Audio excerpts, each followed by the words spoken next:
云舒妹妹，这是奶奶亲手写的上联，让我们小辈一人写半阙下联给奶奶贺寿。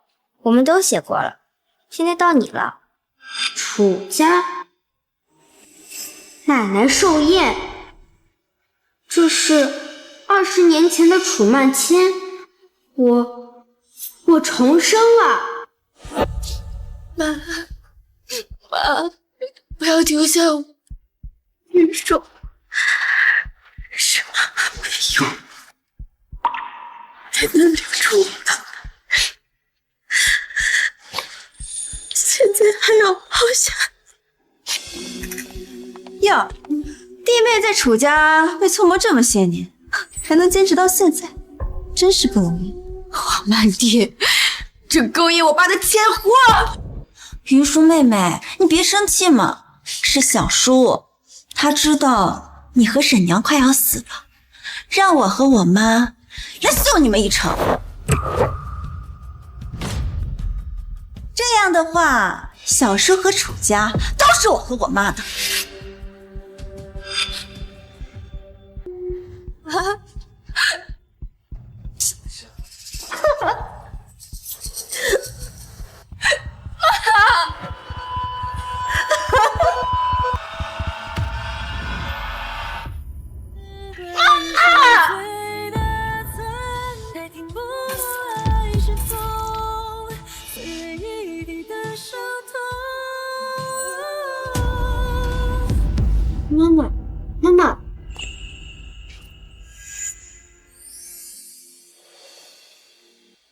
妈妈，上一世我和我妈也是在奶奶寿宴当天被接回来。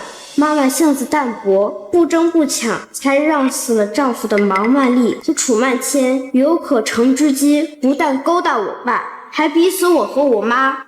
现在一切重来，我一定要比楚曼千在楚家更受欢迎，才能避免悲剧重演。妹妹，你是对不出下联吗？从小养在外边，的确处处不如大方的楚曼千。就是这样，前世妈妈不让我出风头，所以对联我没有接，间接导致奶奶对我失望，对楚曼千更看好。而想要在楚家立足，就先要得到奶奶的喜欢。谁说我对不出下联？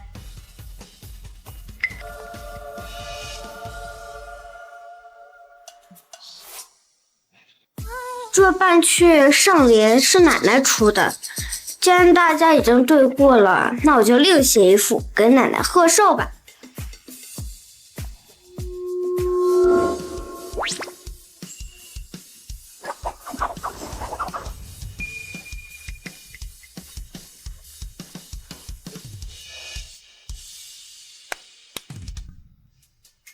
满庭堂天贺寿，宣徽满室不辞恩，康荣荣享。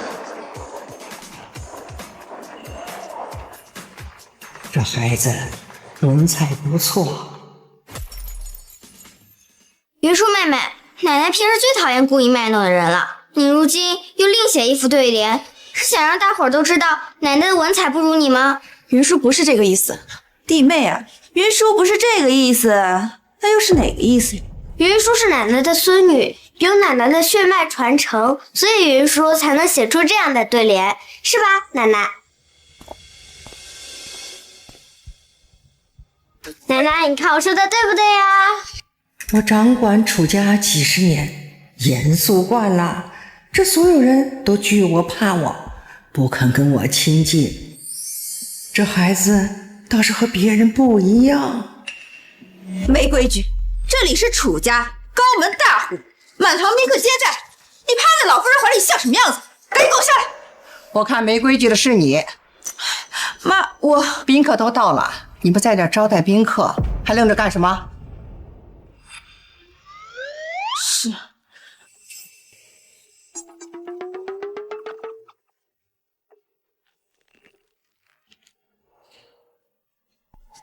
云舒是个好孩子，你教得很好。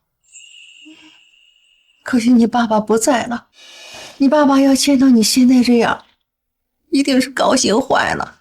上一世奶奶寿宴前1个月，楚文成出国谈生意，发生空难，所有人都以为他死了，奶奶也为此伤心了很久。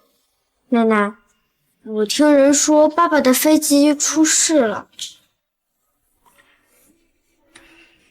可是爸爸昨天晚上还在梦里跟我说，他今天会回来给您过寿的。云舒，你可真是个好孩子，会宽奶奶的心，小嘴真甜。奶奶，云舒没有哄奶奶，是真的。奶奶，您相信我。奶奶信，奶奶信。哦，老夫人，什么事儿啊？慌慌张张，成何体统？二少爷回来了。什么？二少爷回来了，就在前厅等着呢。文成回来了。云舒，跟奶奶去看你爸爸去。奶奶现在是喜欢我，可等下见到楚文成，他3两句话就能让奶奶偏心楚曼千和王曼丽。也就是从这一刻开始，妈妈的悲剧就开始了。二嫂，文成，啊，儿子不孝，让您担心了。回来就好，回来就好啊！好孩子，你说爸爸会回来，这爸爸就回来了。你可真是奶奶的福星，是楚家的福星啊！文成，这是你的女儿文舒。文舒，来，快叫爸爸。不用了，妈，嫂子和曼千呢？爸爸，文成，你总算回来了。还是和上一世一样，无视我和妈妈的存在。回来第一件事就是先问楚梦谦和王曼丽。爸爸，你总算回来了，我、妈妈、奶奶都很想你，有好几次妈妈晚上都哭醒了。委屈你们了。你回来就好。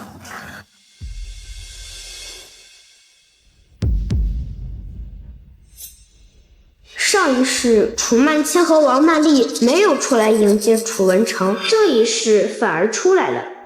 难道楚曼谦也重生了？这楚家二少爷可真是善良仁孝。听说他大哥去世之后，楚家老夫人几次想让王曼丽跟楚曼谦搬出去，都被他给拦下了。他当然不舍得王曼丽和楚曼谦搬出去，他还指望楚曼谦拜师，为他拉拢人脉呢。外边太冷了，咱回屋说去。妈，我正好有个好消息要告诉你，书画大师方修齐啊，又收徒了。哦，这的确是个好消息啊！那咱得好好商量商量。走。云舒，我们走。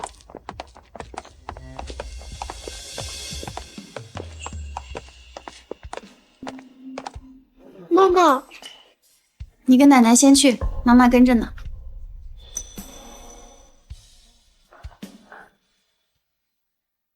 这方大师收徒是怎么一回事？妈，方大师啊，准备收赵家小孙女为徒。据小道消息称，他准备在明天的拜师宴上收最后关门弟子。妈，你是知道的，这些年啊，这楚家和赵家一直都是齐头并进，互相牵制。这要是让赵家登上方大师那条船，咱们以后处处都要受赵家的限制了。这方修齐在书画界是顶级存在啊，他身后的方家势力是不容小觑。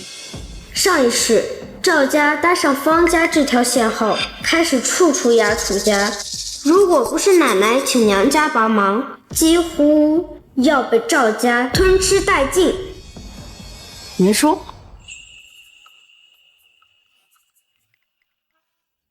今天寿宴上你写的一笔好字，你学过绘画吗？妈妈教过一点。那你想不想跟奶奶去参加方大师的拜师宴？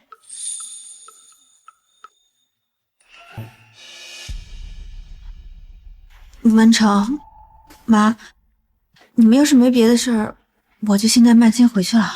哎，等等，妈，我不打算带楚云舒去，他从小从乡里长大，怕去了给楚家丢面子，所以明天的拜师宴，我准备带曼千去。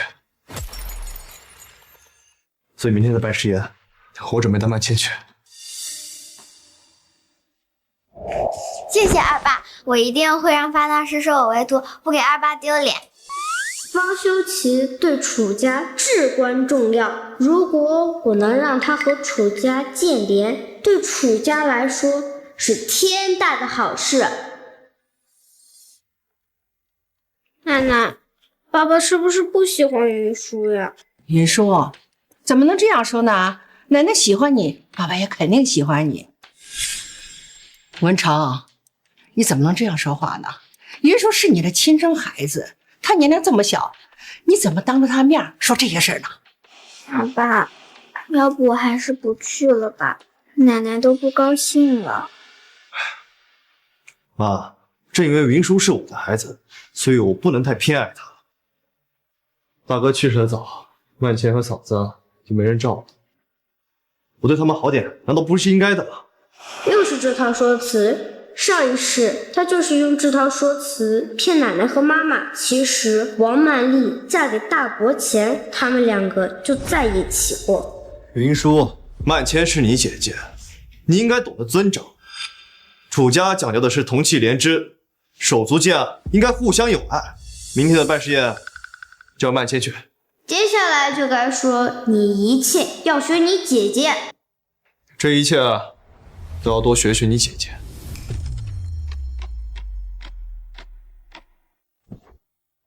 下一句你应该会说，你大伯去世的早，你姐姐没父亲疼爱，家里应该多偏爱她一些。你大伯去世的早，你姐姐就没父亲疼爱，家里就应该多偏爱她一些。是啊，弟妹，反正都是为了楚家好，这次就让曼千去吧，下次再让云舒去啊。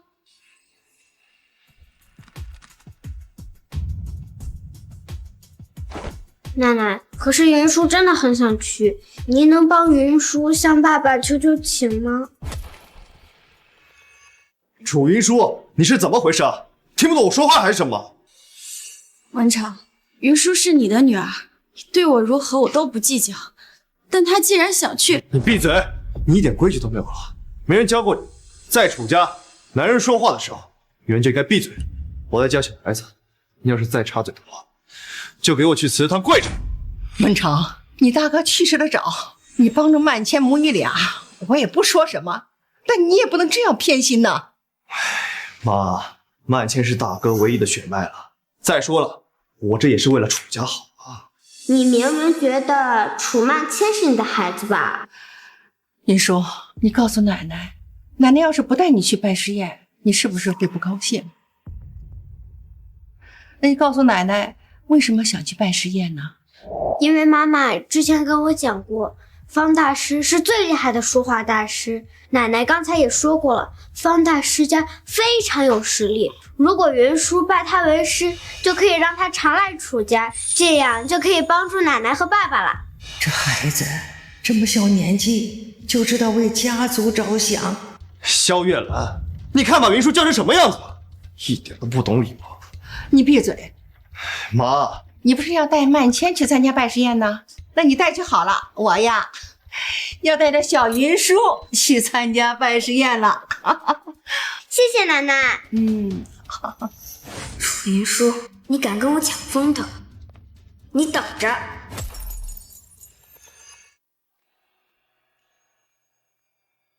脱脱的不好看，这样就好了。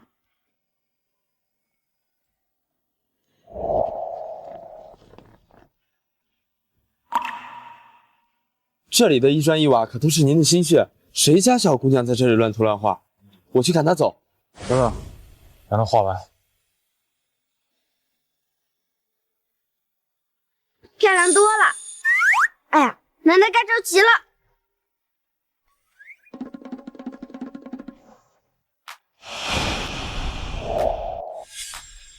这孩子真有灵气啊！快去查到谁家孩子，我是要做活命的弟子。是。奶奶，哎呦，这是跑哪玩去了？可是小着呢。奶奶，我刚刚看到有条路破了，在上面画了画。出门在外，不像在家里，一切都要跟你姐姐学，知理懂理，别给楚家丢了面子。不管你在哪画的，马上给我去擦掉。哎呦，这方家是大户人家，还没有到跟一个小孩子计较这一步。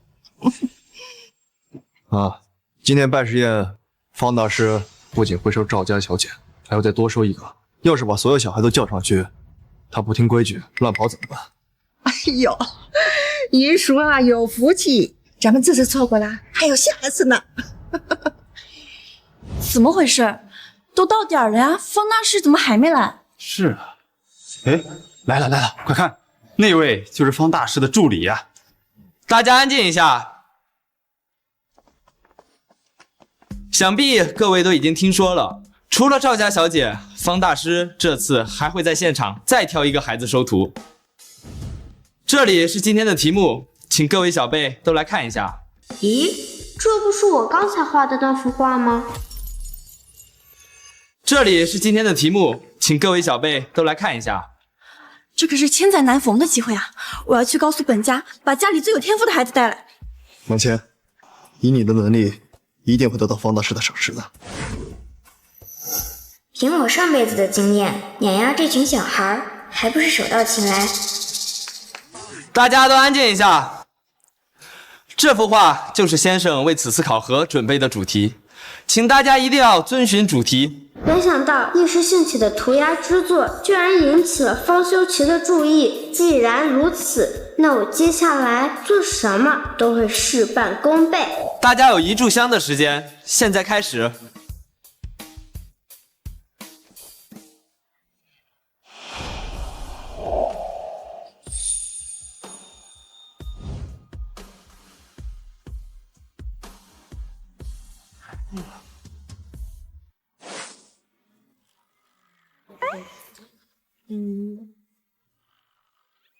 那女孩谁呀？怎么不动啊？我刚才看见啊，她在楚老夫人的身边，估计就是刚从乡下被认回来的那个。哼，怪不得，估计啊是没有见过大场面，被吓呆了吧？是啊，方修齐是山水大师，包括楚曼谦在内的5个孩子画的都是山水，遗嘱只要投其所好，一定没问题。现在时间已经过半，请大家注意时间。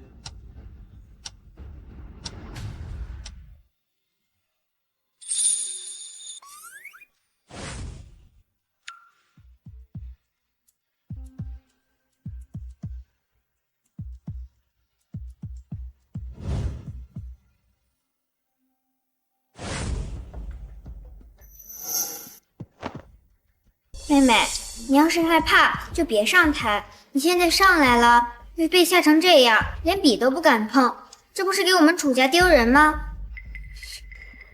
画倒是不错，就是性格不太好，对自己妹妹这么刻薄。我可没被吓到，我刚才呢只是在想，现在可以画了。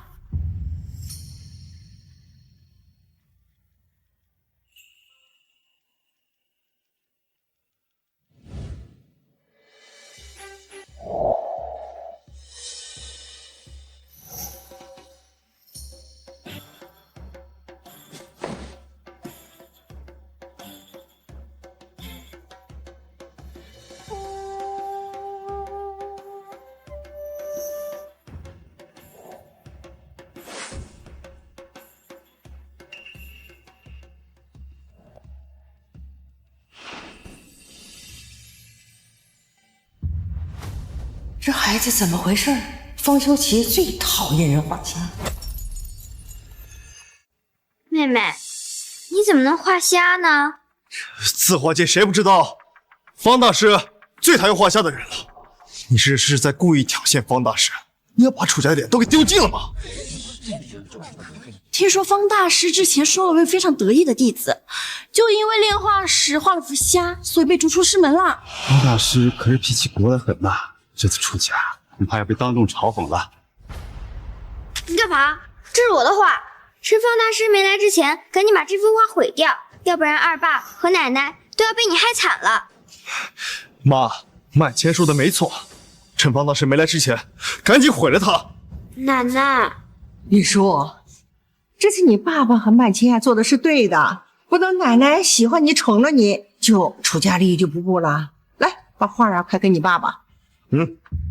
可是奶奶，这画奶奶给你先保存着，等回到家之后再给你，好不好？把画拿过来。爸爸，你先把它还给我，我是因为想帮楚家和奶奶才画的，你们相信我，方大师看到一定会很喜欢的。拿过来。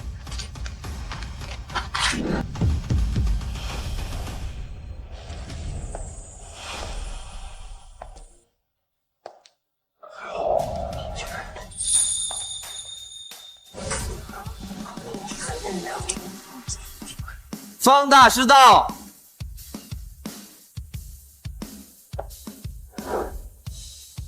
这幅画谁画的？老师，起来吧。方大师这么年轻啊？方大师不经常露面，难道就是因为长得过于俊俏，怕被人议论？肤浅，方大师的实力岂是皮囊能掩盖的？我再问一遍，这是谁画的？不是，是我妹妹楚云舒。她年龄小，没见过世面。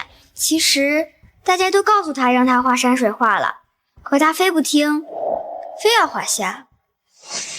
赶紧给方大师道歉。老夫人，这是楚家新接回来的小千金画的吗？方大师，我家小贝自幼生长在乡下，不懂规矩，如果冲撞了你，老身我在此代他给您赔个不是。道歉。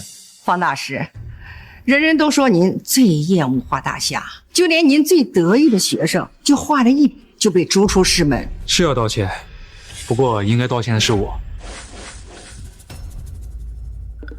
这样的天才，我怎么没有早早的发现？小朋友，你愿不愿意做我的关门弟子？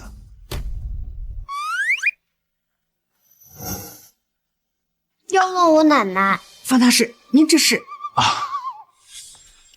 外人都传我厌人画虾，那是因为我的师傅就是画虾的，我终其一生也没有领悟到他老人家画虾的真谛，所以我只画山水。至于我那些徒弟，他们的水平更是不如我师傅的万分之一。但这孩子不一样，他的笔法里有我师傅的神意，所以我无论如何也要收他。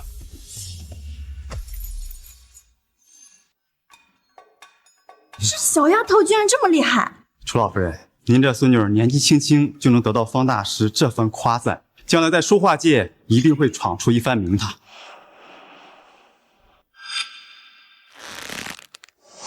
妹妹，你这画是画的不错，但不符合大师给的主题呀。奶奶最讨厌家里人干一些卖弄的事，楚云舒用这样的旁门左道博眼球，只要我点出来，奶奶肯定会厌弃他。奶奶，您从小教我们要恪己守礼，不能在外面失了分寸。可是妹妹还为了一时的风头，就以这种手段哗众取宠，还不符方大师给出的主题，这不是丢我们楚家的脸吗？要守礼是因为担心会影响楚家的声誉，实际上还是为家族的利益服务。只要我做的事能为楚家带来利益，那……楚大小姐，这话不妥。绘画一道讲究灵气天赋，可比墨守成规重要多了。稳了。方大师说的对，这小姑娘这么有天赋，楚老夫人真是好福气呢。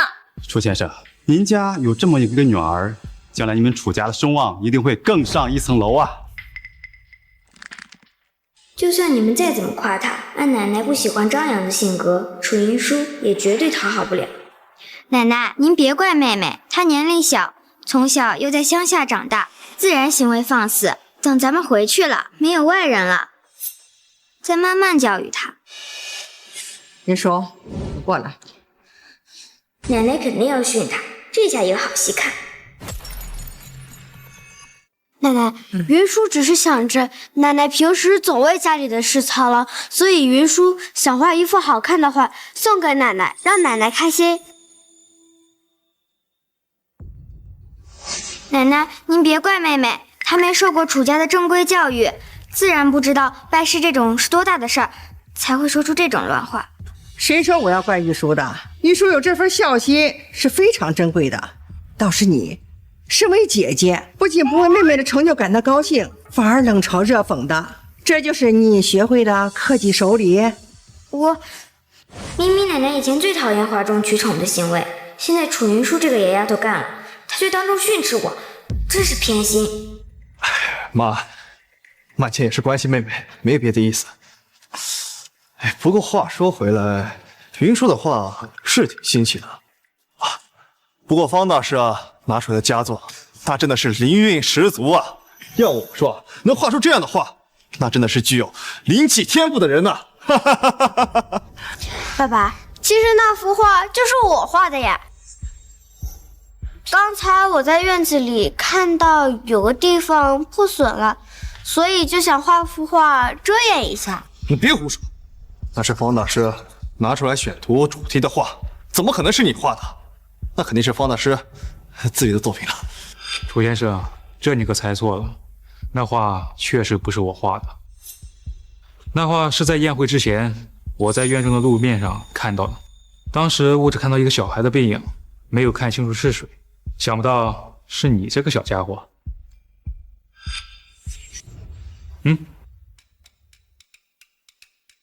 云舒小朋友，我看到那幅画的时候就想收那个人做关门弟子，现在再问你一次，你可愿意？愿意。乖孩子。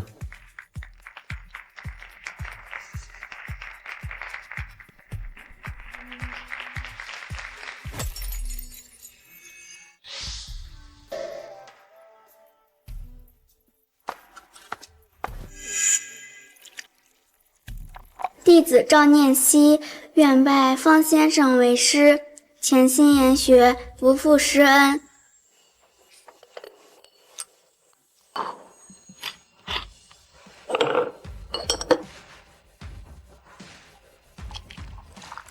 弟子楚云舒愿拜方先生为师，潜心研学，不负师恩。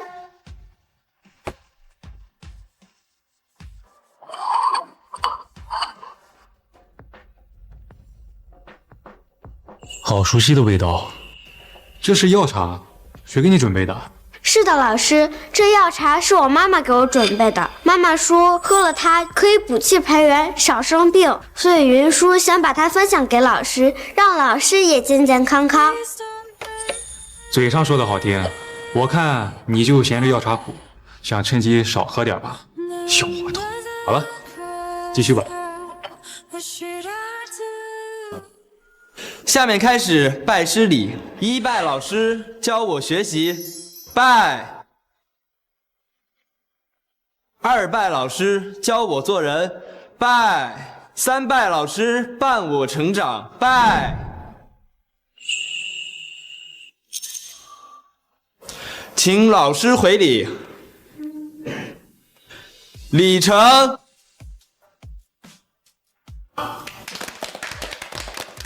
拜师后会有长辈赐礼，你赵师姐的礼物我已经提前给了。云舒，你有什么想要的？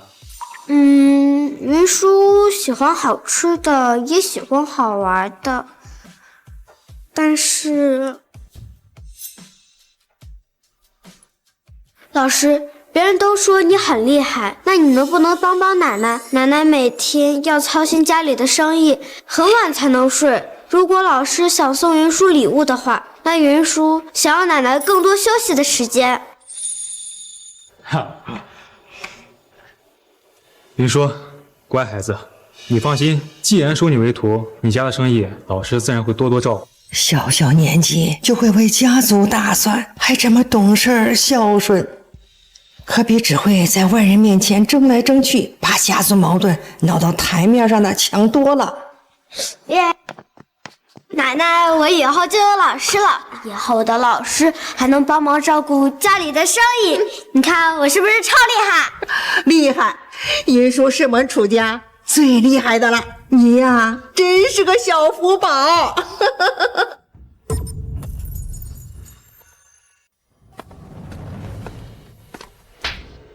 小月兰，你看你交的好女儿。云舒怎么了？怎么了？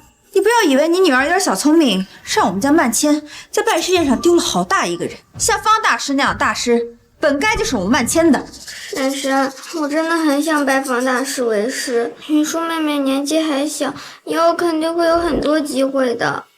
就仗着自己有点本事，又欺负姐姐，还在宴会上故意不给曼千脸面。你去跟他说，把方大师徒弟的位置让给他，作为给曼千的补偿。云舒拜方大师为师是他自己的本事，凭什么要让？凭什么？就凭这里是楚家。萧月兰，你可别忘了，就凭你那落寞家庭，嫁给我们楚家就已经算是高攀了。你要识相的话，就赶紧按我说的做，不然如何？楚文成，我跟你结婚只是为了完成父母的遗愿。我知道你不喜欢我，所以我在乡下忍气吞声，我没有什么。但是你不要得寸进尺。不许打我妈妈！是不是我一向不争，才让他们觉得好欺负？连累云舒这么小还要护着我。大人吃，你小孩别管，让开！楚文成，你怎么对我，我都可以忍，但是你不能这么对云舒。我要跟你离婚。妈妈这是终于开窍，不再对渣男抱希望了。离婚？萧月兰怎么会想跟我离婚？这么多年，不管我做什么，她不都是一直包容我吗？哎，弟妹啊，这就是你的不对了。夫妻之间吵架那是常有的事儿，你拿离婚来威胁文成，这要传出去，还以为是我们楚家亏待了你。那你说的没错，你就是想威胁我。可你别忘了，云舒是楚家的孩子，你要是敢跟我离婚，你就永远别想再见到他。你不能这样。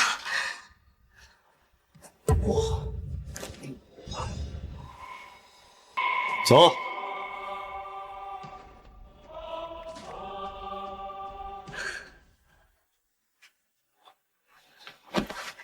云舒，以前都是妈妈太傻了，总以为忍气吞声、不争不抢就可以获得安宁。但是现在妈妈明白了，一味的忍让只会让他们觉得你们好欺负，只会让他们变本加厉。云舒，妈妈以后会努力立起来，保护好你。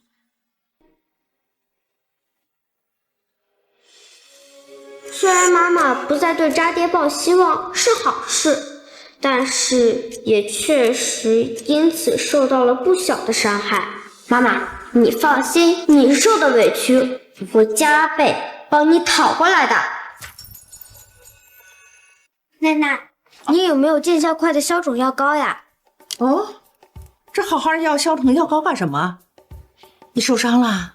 是妈妈的脸上受伤了，现在只敢待在房间里面，不敢出来。去，把月兰给我带过来。是。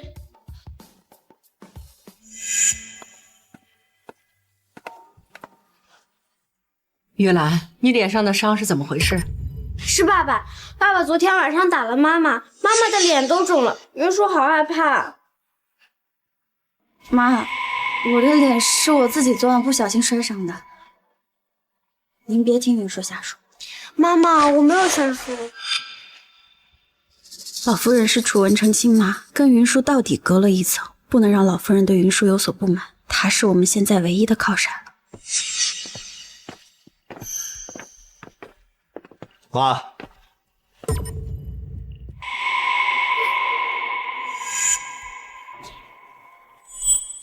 楚文成这个混账，竟敢动手打老婆，这要是传出去，楚家的脸都被他丢尽了。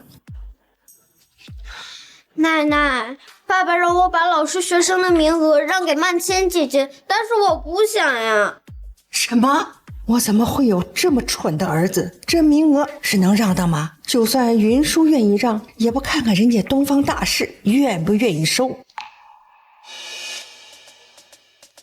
奶奶，爸爸总是对曼千姐姐和伯母好。上次拜师宴上，爸爸还帮曼千姐姐教训我，他是不是不喜欢云舒呀？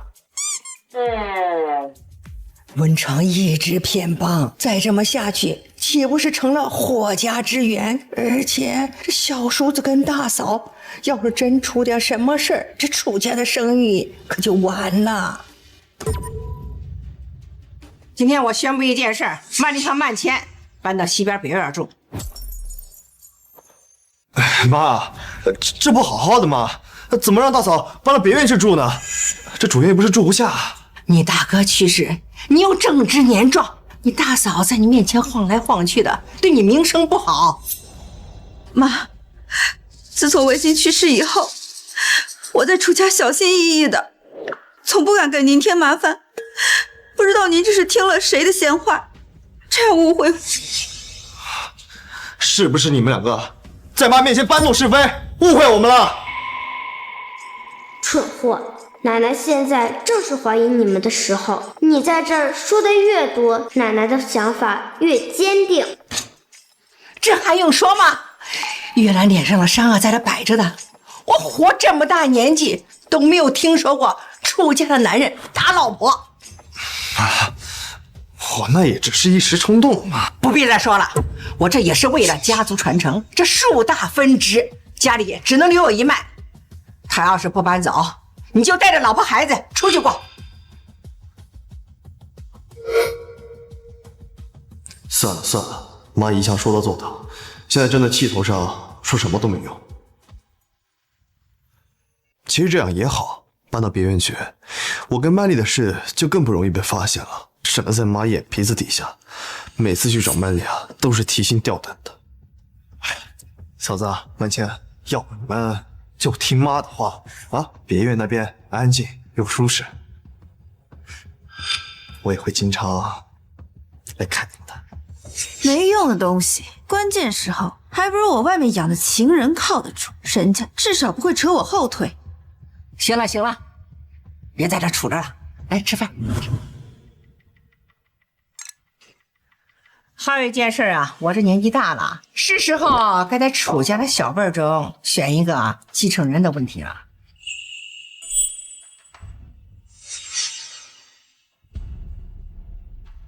这曼千和云舒的生日比较近，那1个月之后呢，他俩的生日宴一起举办。这1个月就是对他们2位的考察期。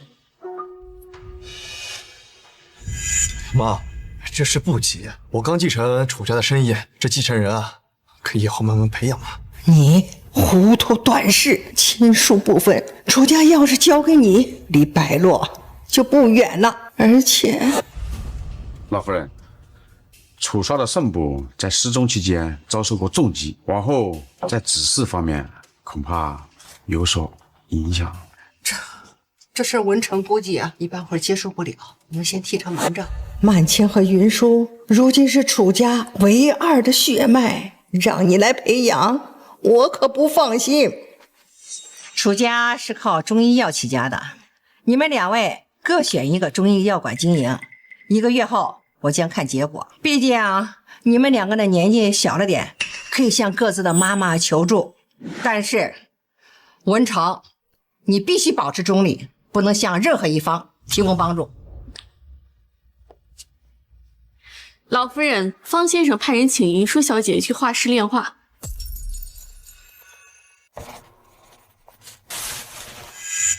别以为你不交出方大师徒弟的名额，我就没办法。哼，我最后还不是来了吗？我给方大师行个好啊！方大师啊，打扰你了。云舒呢，年纪比较小，性格比较顽劣。曼千是他姐姐，也是比较优秀的。楚先生这是想强迫我另外收徒？不是，方大师，我只是想让曼千在一边旁听，顺便照顾下妹妹。还有这次比试，别以为有奶奶一点偏心，你就能赢。二爸才是楚家下一任掌权人，就算继承人要在我们2个之间选，奶奶还是会先把继承人的位置交给二爸。所以呢，我劝你还是别白费功夫了。因为最终的结果都一样。既然如此，那姐姐为什么要在这儿警告我呢？继续等着不就是了？你天真，按照奶奶的性子，既然能做出在小辈中挑选继承人的决定，那就说明她已经意识到了楚文成根本挑不起楚家的大梁。既然如此，那奶奶之后更有可能做出的选择，应该是把权力直接交给小一辈，而这才是我要把握的机会。老师，我画完了。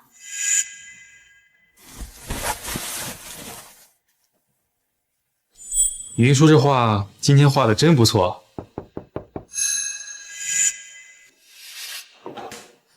方大师，我来接云叔回家。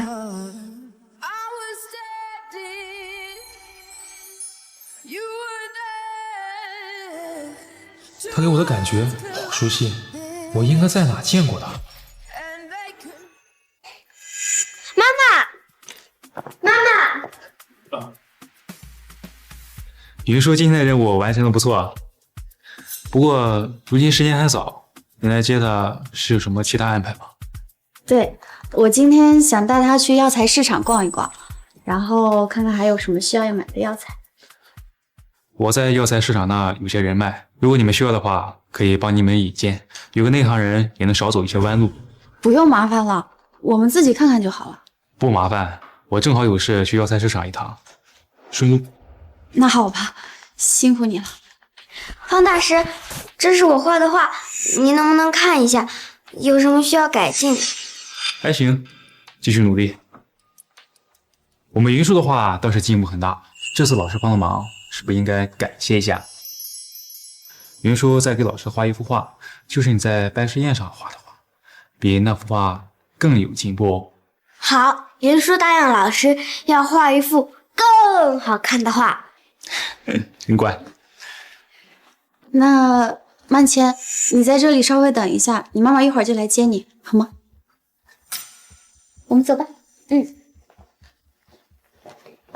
楚云舒有方修齐的帮忙，肯定能在这次比试中占据优势。不行，我得想个办法。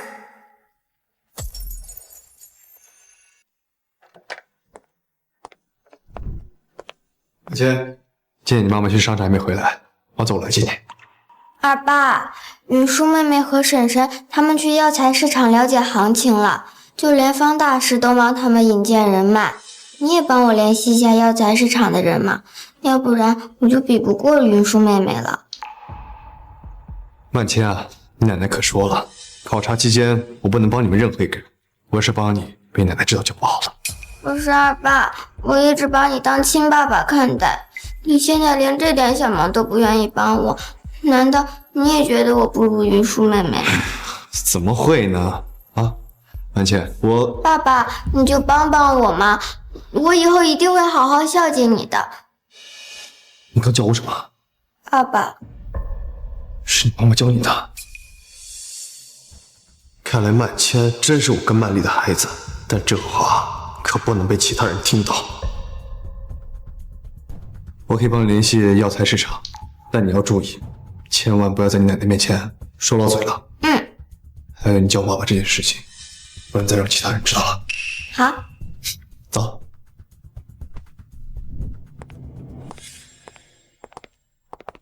少爷，您来了。这整个药材市场都是方先生家的。当然。所以云说，这里的药材你随便挑，不管你要多少，我都免费给你。老师，你对我真好，如果你是我爸爸就好了。小孩子口无遮拦，你别往心里去啊。没事，小孩子玩笑吧。少爷，听说您要来，我们把这个月的账目都整理出来，您看是否要查验一下？要不方先生你先去忙吧，这里我们自己随便转转就好了，不用耽误你的事情。好，那我先去处理，有事你们叫我，我马上回来。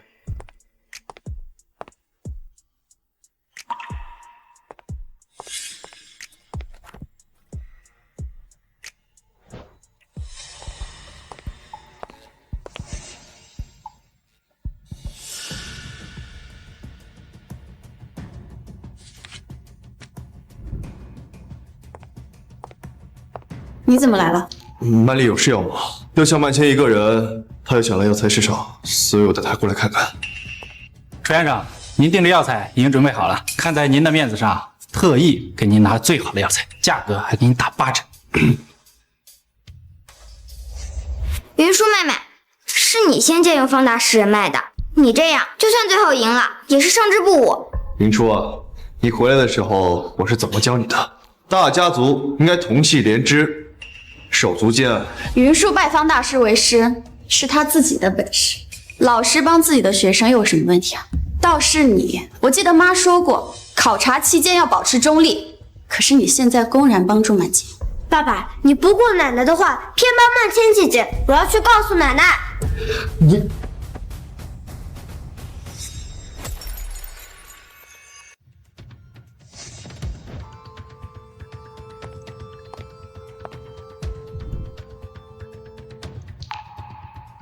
楚先生，你眼神怎么还是这么不好？每次都是抛了珍珠，选榆木，而且你这人品嘛，似乎也不怎么样。说好的公平竞争，却私下帮助，刚才还想对一个小孩子动手。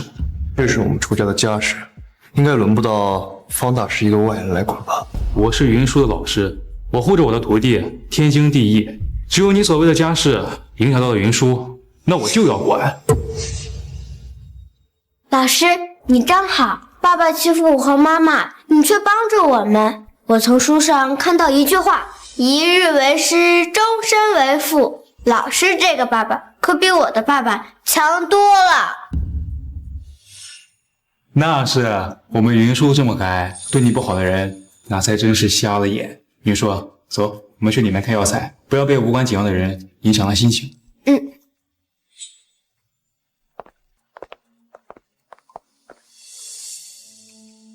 爸爸，你看云舒妹妹和方大师也太亲近了，他们俩看起来倒像是亲生的。是啊，方萧琪对云舒妹妹太好了。我对曼千好，是因为她是我亲生女儿。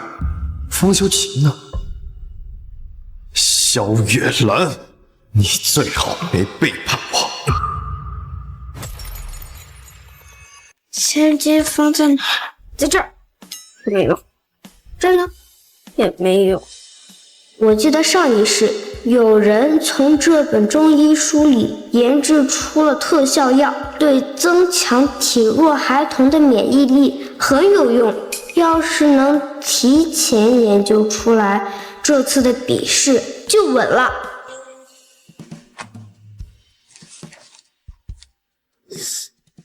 赵姨，请问一下，除了书房，家里的书还会放在哪里呀？小姐，家里的书都会在别院书盒有备份。还是你好，不像楚文成那个木头，一点情趣都没有。丽丽，你最近都好久没来找我了，我还以为楚文成一回来，你给我给忘了。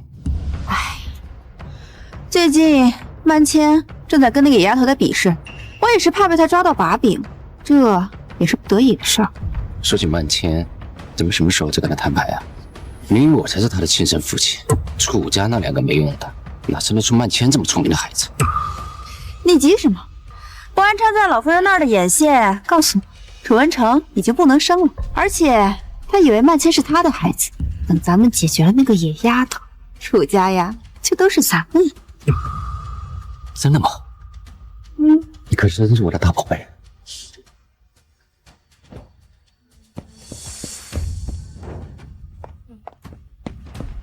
那个声音好像是楚云舒，也不知道他刚才听见了没。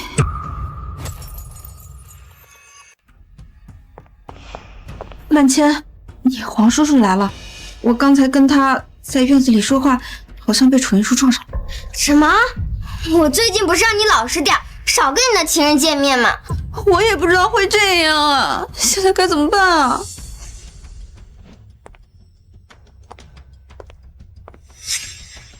就算听到了，他也没有证据，谁会相信一个7、8岁小孩说的话？不过，咱们得先下手为强。什么？你要我去抓奸萧月兰？曼倩，你是不是发现什么了？我在画室的时候，看见婶婶跟方大师走得特别近，婶婶也总是跟方大师谈天说笑，她也很照顾妹妹，对她好像跟亲生女儿一样。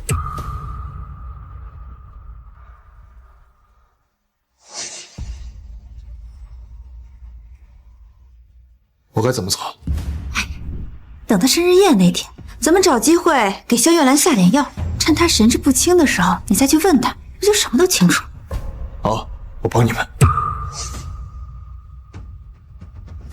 要想瞒住这件事儿，就必须得让楚云舒从楚家消失。可是你们正在竞争继承的位置，咱们一动手，老夫人就发现了。那咱们就从萧月兰身上下手，先给她泼上脏水，这样就算楚云舒说出你的事儿，咱们也只能说她是故意报复。好，小姐，您最近让我盯着楚家佣人有没有异动，还真被您给猜中了。有人买了能让人神志不清的烈性春药。果然就是这种肮脏的手段，上一世就是这样，这次我绝不会再让他们得逞。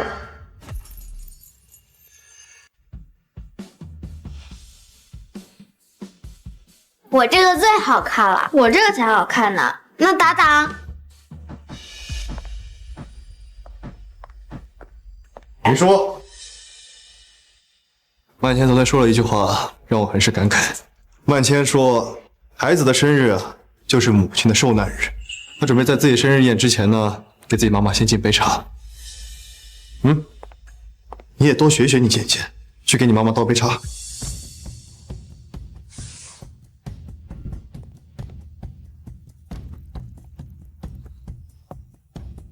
云舒妹妹，快点。她也知道。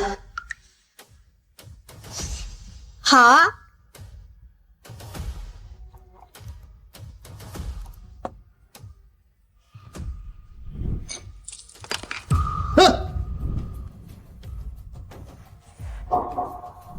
你怎么回事啊？没事的，二爸，再倒一杯就好了。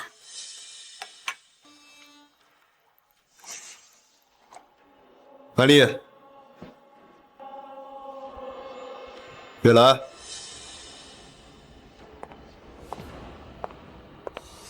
你们俩自己妈妈敬茶吧。妈妈，姐姐说孩子的生日是妈妈的受难日，所以我和姐姐应该先敬您和伯母一杯茶。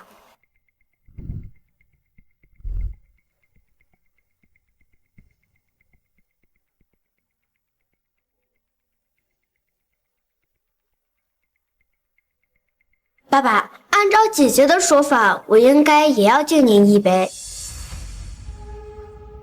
我帮你倒。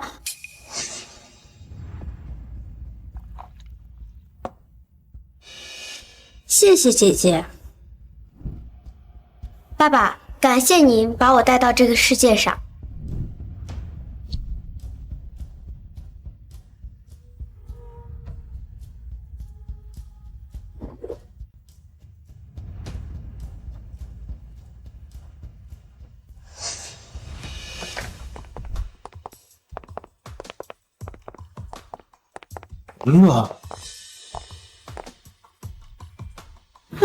怎么了？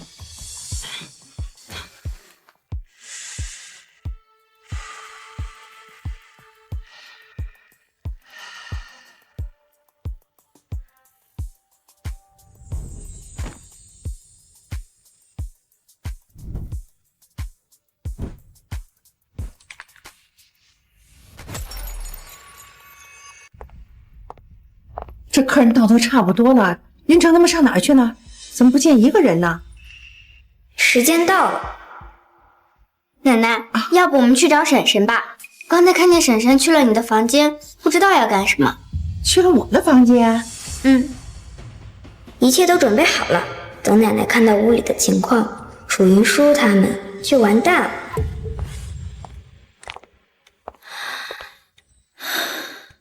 混账东西！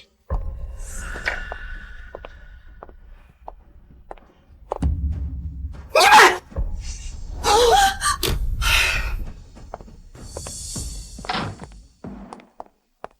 奶奶，你怎么了？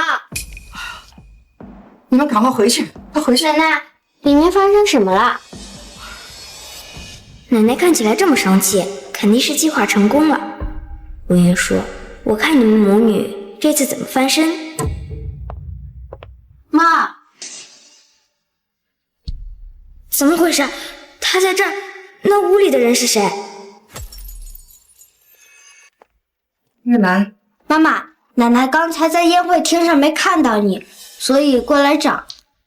妈，刚才有人说你为宴会准备的祖传玉镯落在桌子上了，别人拿你又不放心，要让我亲自去拿，所以我正准备去您房间找呢。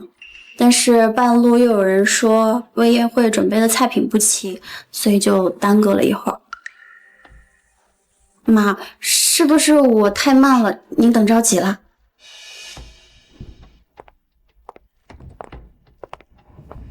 好大的胆子！你们竟敢在我的房间干出这种龌龊事儿！这楚家的颜面都让你们丢尽了！哎呀，妈，事到如今，我就不瞒着你了。其实我跟曼丽是真心相爱的，曼青也是我的孩子。孽障，孽障啊！我怎么生了你这么畜生？元朗，是我们楚家对不住你，你要什么补偿我都满足你。可是，只有一点，你看在云舒的份上，替我们保全一下楚家的颜面。妈，我要跟楚文成离婚。月兰，我知道我这么说很无耻，可你要给他离婚了，那楚家的颜面怎么办？你说怎么办？今天宾客众多，我愿意隐瞒这件事情。等日后我会宣布我跟楚文成的感情破裂，所以才离的婚。但离婚协议必须现在就签。那云舒怎么办？发生了这么多事，云舒待在楚家我也不放心。不过云舒还是楚家的孩子，只要他愿意，我会每个月带他回来看你。好，我答应你。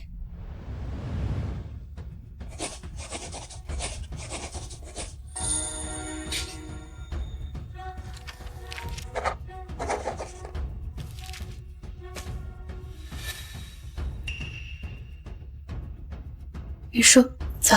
妈妈，什么是离婚呀？离婚就是我跟爸爸不在一起生活了。但是云舒，就算不跟爸爸一起，我跟奶奶也会同样爱你的。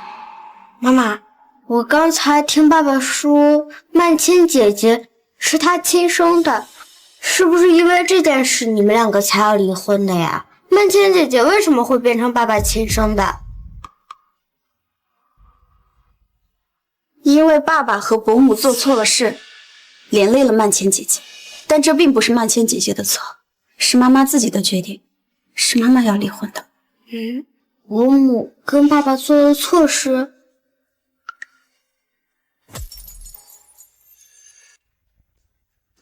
奶奶，我看伯母也跟别人做了错事，当时那个人也跟爸爸一样抱着伯母。妈，你别听一个小孩胡说，我怎么可能跟一个男人有关系呢？奶奶，我还听伯母对那个人说，曼千姐姐不是楚家的孩子，说等曼千姐姐当上了继承人，整个楚家都是他们的呢。王曼丽，他说的是真的吗？你胡说！文成，你怎么能听信一个小孩子说的话呢？我对你的感情你还不清楚吗？曼青就是你的孩子，咱们这么多年的感情，你怎么能怀疑我呢？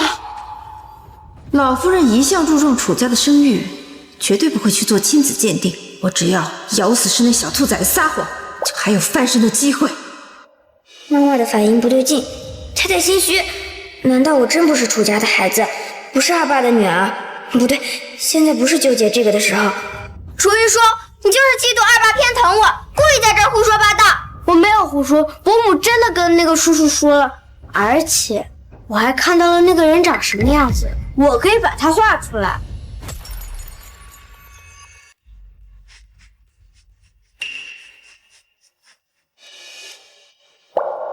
我该怎么办？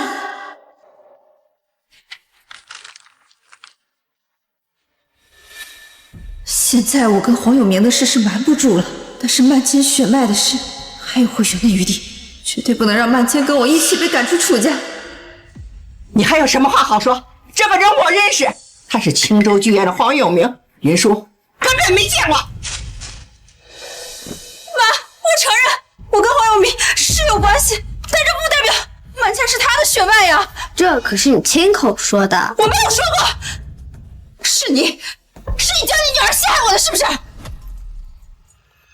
萧月兰，你能不能给你孩子积点德呀？不要再陷害我们曼千了。我知道你不想让我们曼千跟你女儿争楚家的位置，但你也不能叫你女儿这么陷害她呀。我没有，而且我也不会让云舒用这种手段做这种事。是，我是做错了事情，让你们抓住了把柄，但这跟我曼千有什么关系啊？她是无辜的。文成，曼千真的是你女儿，她从小就跟你亲近，喜欢跟着你，那是因为血脉的关系啊。妈，要不咱们先做个亲子鉴定？这世上要想人不知，除非己莫为。这做亲子鉴定的事一旦散发出去，这楚家的颜面还何保啊？哼，倒是有点机智，但是想把所有事都揽自己身上，把楚曼千给摘出来，没门儿。奶奶，云舒没有说谎，妈妈说过说谎是坏孩子，伯母明明说过这样的话，却在这里骗人，伯母是坏人。呀，云舒不哭，乖孩子，奶奶相信你，云舒没有撒谎。奶奶，你不能这么偏心，我也是你的孙女，你不能就因为楚云舒的一句话不认我了呀。文成已经很难再有子嗣了。如果曼千真是文成生的，那就是楚家唯二的血脉，确实不能轻易放弃。而且楚家培养曼千也花了不少资源。奶奶，云舒想起来了，伯母还对那个人说他在您这里有什么眼线，还说爸爸他不能生了，所以要收拾我，这样才能拿下楚家。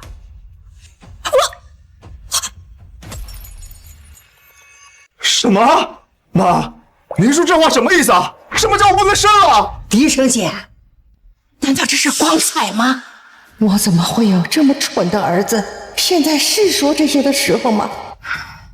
你先冷静一下。来人，把这两个人给我带到小佛堂去。妈，我求求你，你放过我吧！妈，我求求你了，奶奶，你放过我！妈，妈，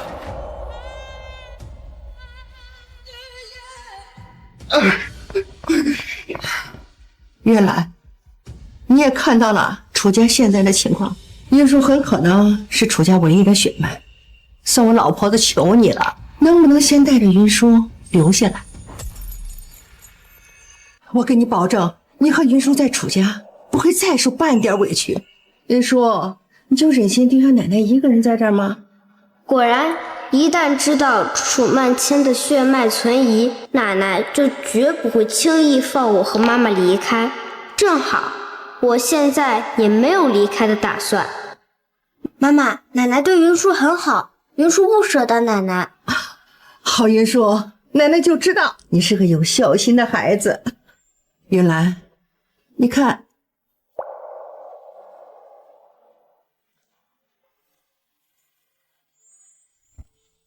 妈妈，我会带你过上安宁生活的。但在这之前，楚文成和楚曼千母女俩的问题必须彻底解决。我绝不会让我们跟前世一样再任人宰割。老夫人，冰河都已经离开，有二少夫人的配合，没人发现异常。今天发生的事儿从头到尾都查清楚了吧？都查清楚了。问题出现在两位小姐敬茶的茶水里，里面被下了烈性催情药，买药的是二少爷身边的人。奶奶，要不我们去找婶婶吧？我刚才看见婶婶去了你的房间，不知道要干什么。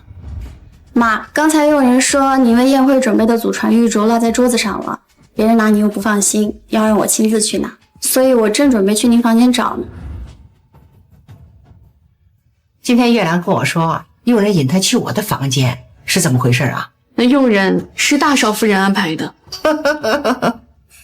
哎，老二还不会蠢到给自己下药。今天这场闹剧啊，估计啊是个月兰准备的，但老二他们棋差一招，反中了别人的圈套。这件事恐怕另有人隐在其中。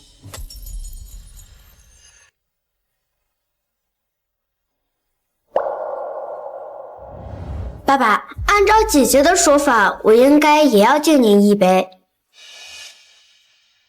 我帮你倒。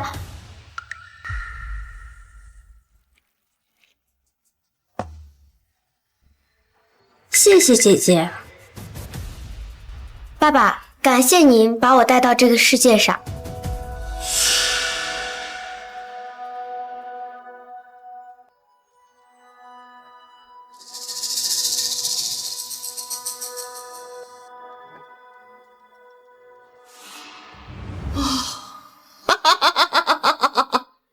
我这孙女儿可真是不简单呀，这小小年纪就智多近妖。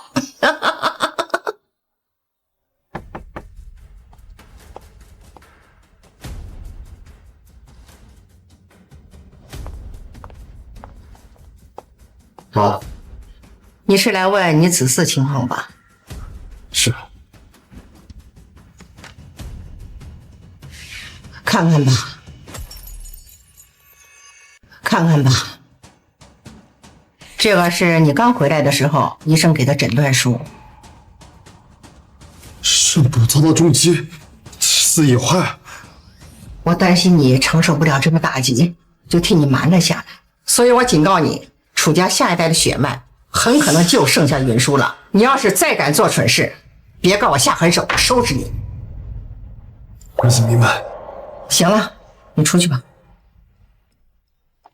哦，对了，你手头上工作呀，暂时先停下，还有家里面生意，你暂时别管了。妈，你这是要放弃我吗？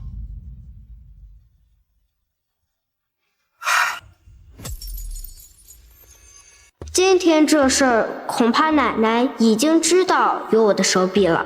不过也好，既然楚文成已经暴露出自己的荒唐和愚蠢，那奶奶就该考虑更换楚家掌权人的问题。这时候展露出我的不同，刚好能承接上楚家权力的更迭。不过，想让奶奶彻底下定决心，恐怕还需要让她看到我现在处理家族生意上的能力。之前为竞争继承人准备的千金方，正好能派上用场。我愚蠢的爸爸呀，恐怕现在还在伤怀自身呢。让我想想，需要被安慰的爸爸肯定会去找妈妈，但是妈妈已经拿到了离婚协议书，对他彻底死心。等他碰壁后，恐怕还是会回到曼千母女俩的怀抱中吧。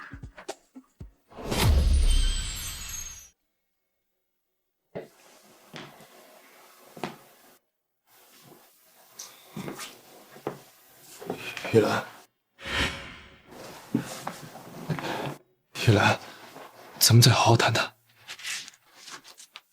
我跟你没什么好谈的。玉兰，你以前不是这样的，你以前很温柔，也很有耐心，也会一直包容我。我知道是我做错事，也是王曼丽一直诱惑我。玉兰，你再给我次机会吧，啊！你知道我最近学到最深刻的一句话是什么吗？什么？礼貌是留给有教养的人，而垃圾就应该丢在垃圾堆里。出去！玉兰，玉兰，玉兰！原来你也是个趋炎附势、唯利是图的。原来我是下一任楚家掌权人的时候，你对我那么温顺。现在我一失势，你这真面目就暴露出来了！我呸！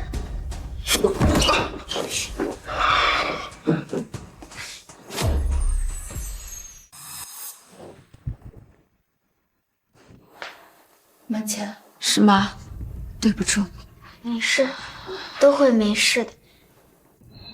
妈，你当时应对的特别好。我就是楚家唯二的血脉，他们不会把我怎么样的。妈，你老实告诉我，我到底是谁的孩子？你确实不是楚家的血脉。你爸爸叫黄永明，我在怀你的时候买通了医师，把月份报销了1个月。快生的时候，故意跌了一跤，让他们以为你是早产儿。万一这件事情暴露，我们最后的保命符就没有了。妈，你记住，我就是楚家的血脉。如果二爸问你为什么我是黄永明的孩子，你就说你当时是为了稳住他，不让他把事情闹大。你知道了吗？知道了。那个医师呢？什么？就是你买通的那个医师。我当时怀孕的时候，一直是找他做的检查，后来生产之后给了他一大笔钱，再后来他就离开了青州，回老家了。他老家在哪儿？不知道。这事儿多一个人知道，就多一份风险。你当时就应该直接把他灭口。我确实没想那么多。妈妈，我这么做也是为了我们俩的安全。现在这种局面，随时都有可能会暴露。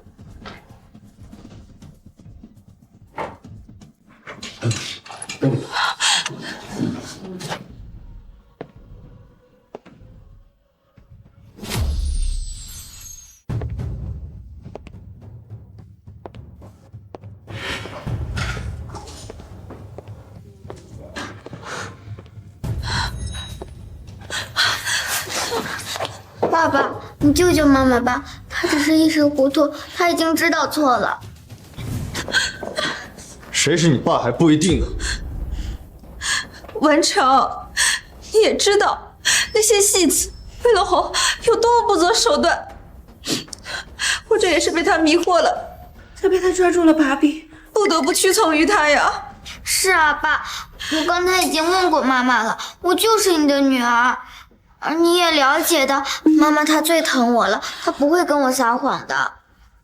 那云舒听你亲口跟那个戏子说，曼千是他的孩子，这到底怎么回事啊？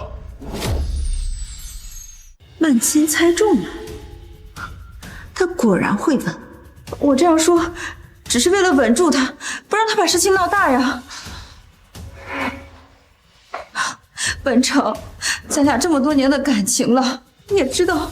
如果曼千真的不是楚家的血脉，我怎么能瞒得了这么久嘛？也是，王曼丽一向没脑子，哪有这能力？反倒是楚云舒那小崽子心机深沉，现在妈都有放弃我培养他的念头了。爸，我知道妈妈做的是有辱楚家声誉，但是她毕竟也是我妈妈，而且你看在和她这么多年情感的份上，真的忍心舍弃她吗？曼丽确实比萧然柔顺多了，而且如果曼千真是我的孩子，那他就还有机会跟楚云舒争。等他们斗起来，我就能浑水摸鱼，重新夺回楚家的权利。你们现在这安心待着，我就想办法替你们救济。谢谢爸爸。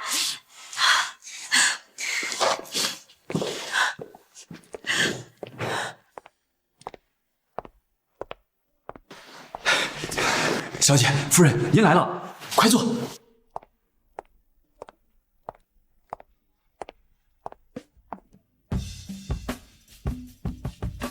哎，对了，王叔，咱们医药馆的生意怎么样呀？如今啊，生意好做得很，多亏有小姐和夫人撑腰，要不然我们往哪儿去拿这么好的药去？这搁以前呢，我们被楚家那些地段好的中药馆排挤，差点都撑不下去了。哎呀，王叔，这句话你已经说过好多次了。这做人得知恩嘛。不过还有件事，就是小姐安排我们研究的那本书《千金方》，我和老李啊，到现在都没什么头绪。我们也找了其他的医生，都没看出什么来。哎，是我们没用，连小姐交代的这件事都办不好。哎呀，没关系，这次我来就是为了解决这件事情。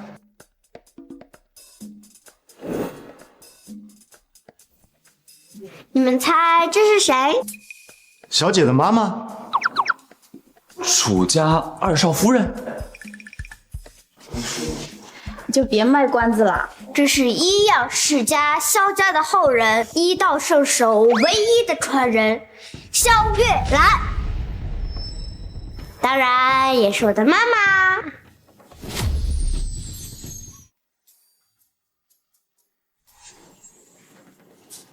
妈妈，我今天晚上想跟你一起睡。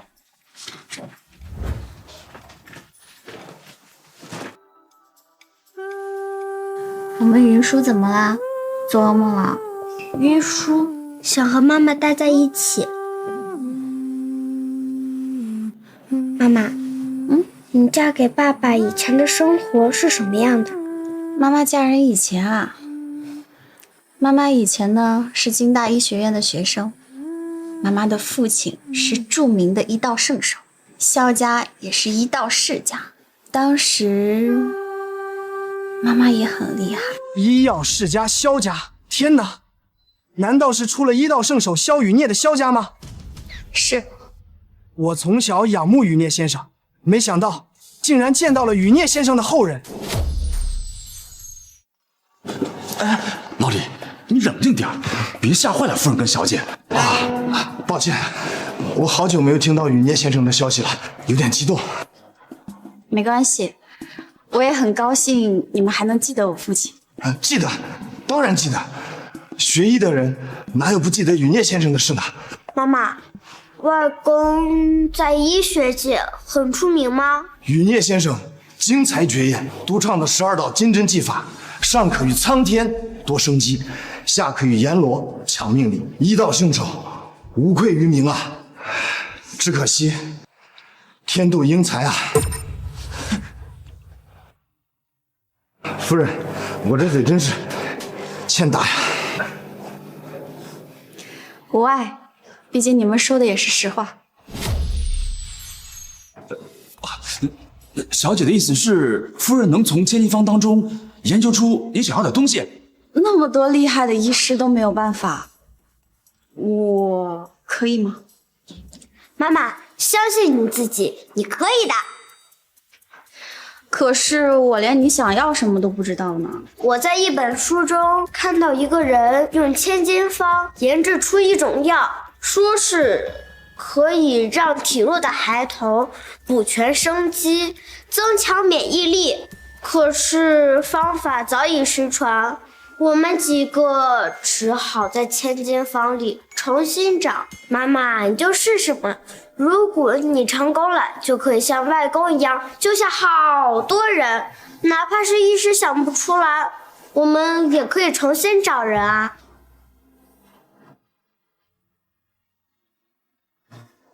好，那我试试。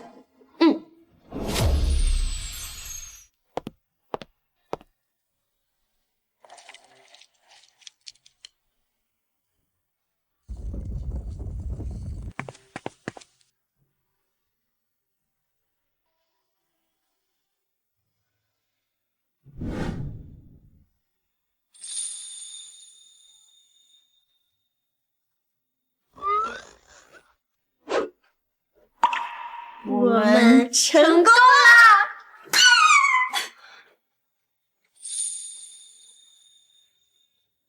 夫人真不愧是雨孽先生的传人，这么快就研制成功了。我也就这点小本事吧。才不是呢，妈妈最厉害了。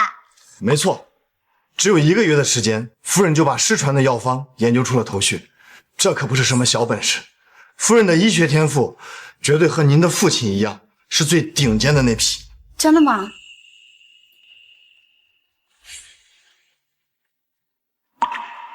我也能像父亲一样，成为最顶尖的医者吗？没有朋子曰：“有朋自远方来，我亦乐。”于叔，妈妈还有一会儿就结束了，你要不要先去躺床上休息啊？妈妈现在很忙，云叔想在这里白吗？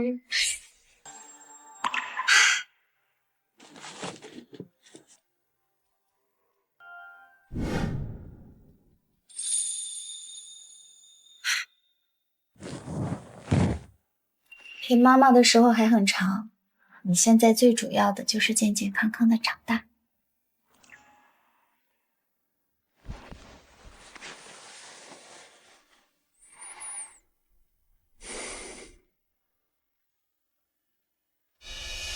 不要。不要！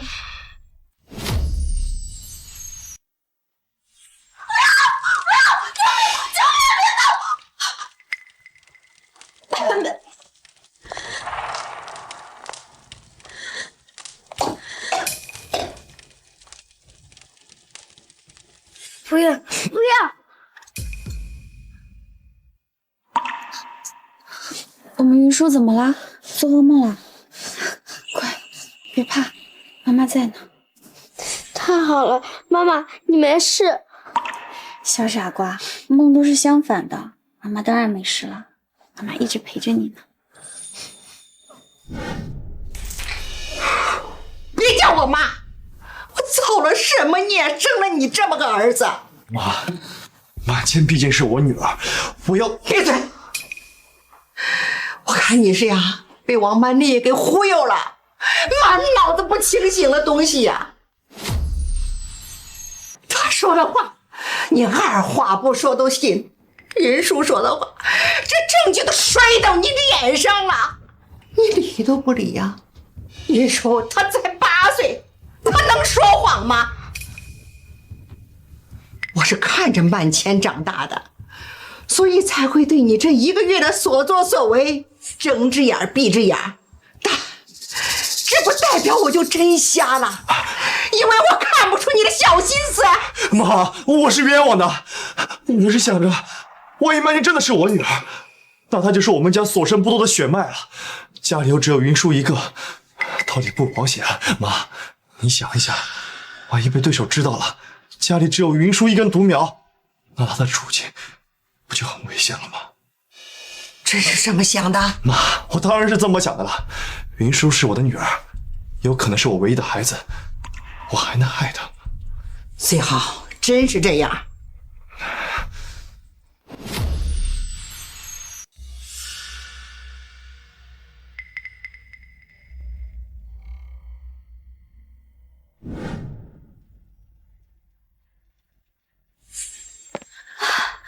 爸爸怎么样？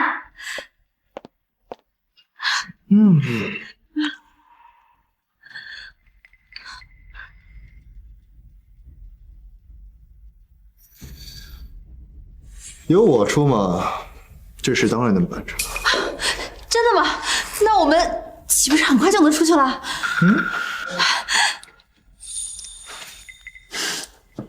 让你们在这待1个月啊，是想让妈先消消气。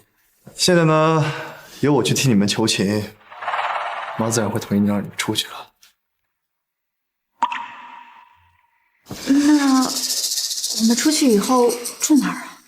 还是住别院里原来的房间。不过，不过什么？不过你以后少出去抛头露面，有什么事情打个电话让别人送进来就行了。我，爸爸，那我呢？曼千当然能出去了。曼千，你别怪我，要怪就怪你妈跟人乱搞，导致你血脉存疑，用你来吸引视线，分担风险，也算是你对楚家养育之恩的报答了。行了啊，你们在这再多住一晚，明天就可以出去了。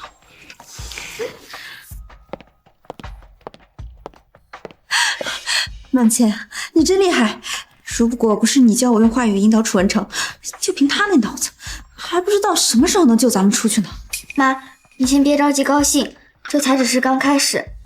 出了这佛堂，就不代表我们安全了。你说的对，虽然我们明天可以出去，但是我出不了楚家的门，而且按照咱们引导楚文成说的话，你也只不过是楚家立起来的一个靶子。女儿，你说咱们这样做能行得通吗？这是唯一能破局的办法了，只要能出去，就能找到翻盘的机会。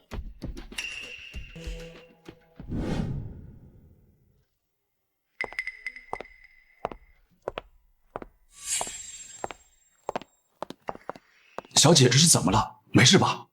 云舒昨晚做噩梦失眠了，就没休息好。李医师呢？今天药材都到齐了，李医生这会儿正在仓库里核对呢。等李医师核对好了，我们就开始着手新研制的药。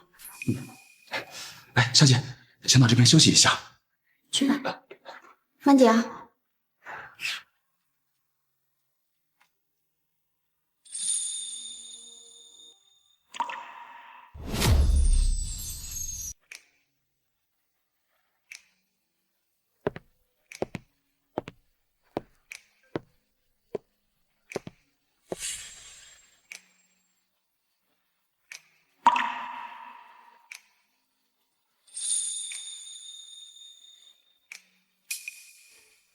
云舒，云舒，老师，你怎么来了呀？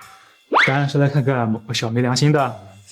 这么久没见，你们把答应老师的事给忘了呀？当然没有。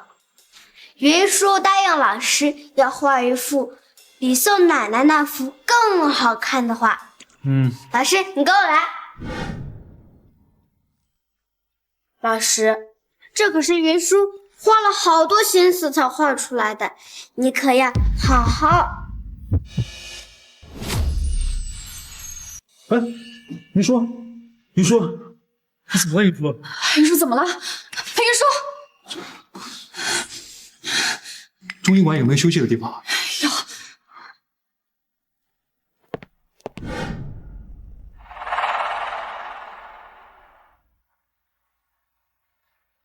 夫人，要不我来？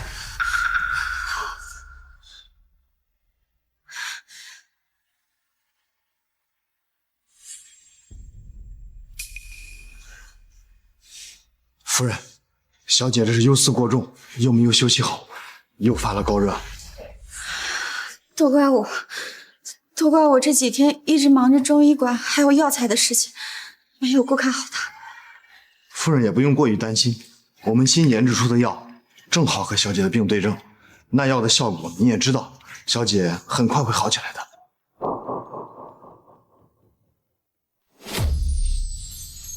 那有什么是我们现在能做的？如果什么也做不了，我们很难放心啊。那就麻烦夫人用沾了医用酒精的帕子给小姐擦擦额头和双手吧，帮小姐降温。我去准备。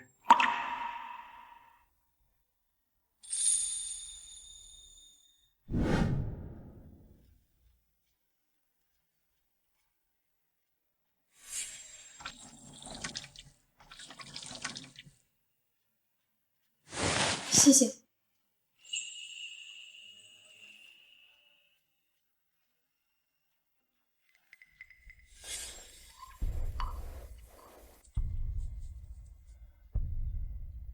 好熟悉的味道，这是药茶，谁给你准备的？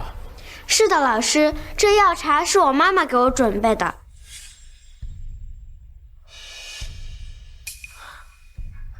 是你？什么？你记不记得金大后街，你救过一个腿部受伤的人？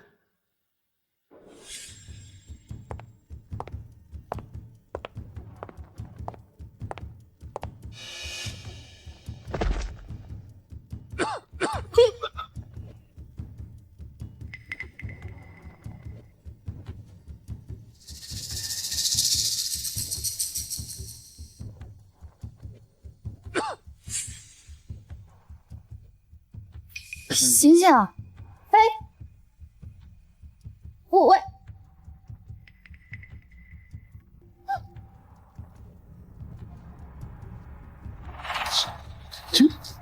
这回是。你就是那个受伤的人。当时我被仇家追杀，要不是你救了我，我早就失血过多死了。我这么多年，我一直在找你，想要报答你的救命之恩。对不起啊，你当时脸被遮住了，我实在没有认出来你，害你找了这么久。能找到你已经很幸运了。我相信那个时候，不管换作是谁，都不会见死不救的。我先给云舒降温。也是，现在不是说这个的时候。我来帮你。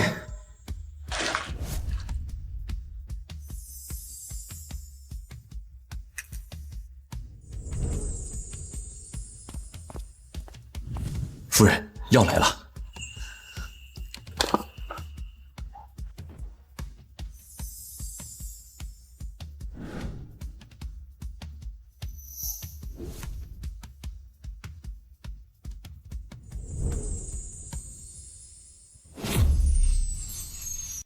这是治疗发热的中药吗？这是我们夫人从一书千金方里研制出的新药，在增强幼儿免疫力方面有奇效。增强幼儿免疫力，那造价应该很高吧？抱歉，是我冒昧了。没关系，我们这个药走的就是薄利多销的路子，就算造价被暴露出去，影响也不大的。是我们这一枚药的造价折合下来大概是10块钱，卖价12。体弱的幼儿按照情况轻重，大概是8到10枚，就能跟正常孩子差不多了。药效这么好，还这么便宜？药效这么好，还这么便宜？夫人，您真是人美心善。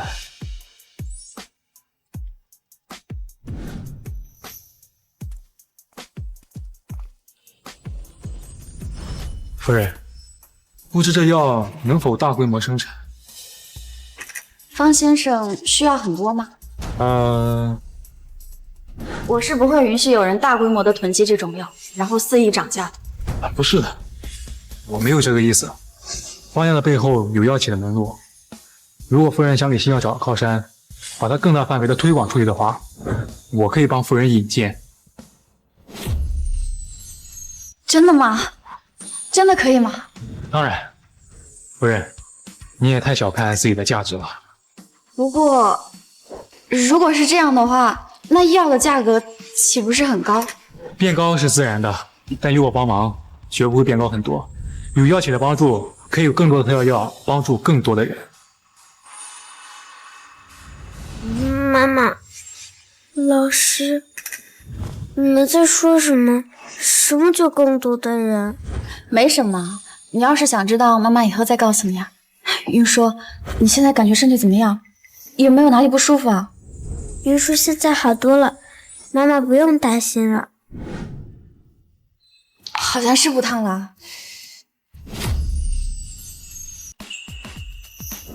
方先生，这件事我想再考虑考虑。应该的，半个月后，我家的药材市场会举办一场药品交流展览会，到时候会邀请医贸协会的于会长。如果可以的话，希望能在那之前收到夫人的回复。那我先走了。云舒，明天我去楚家看你。老师再见。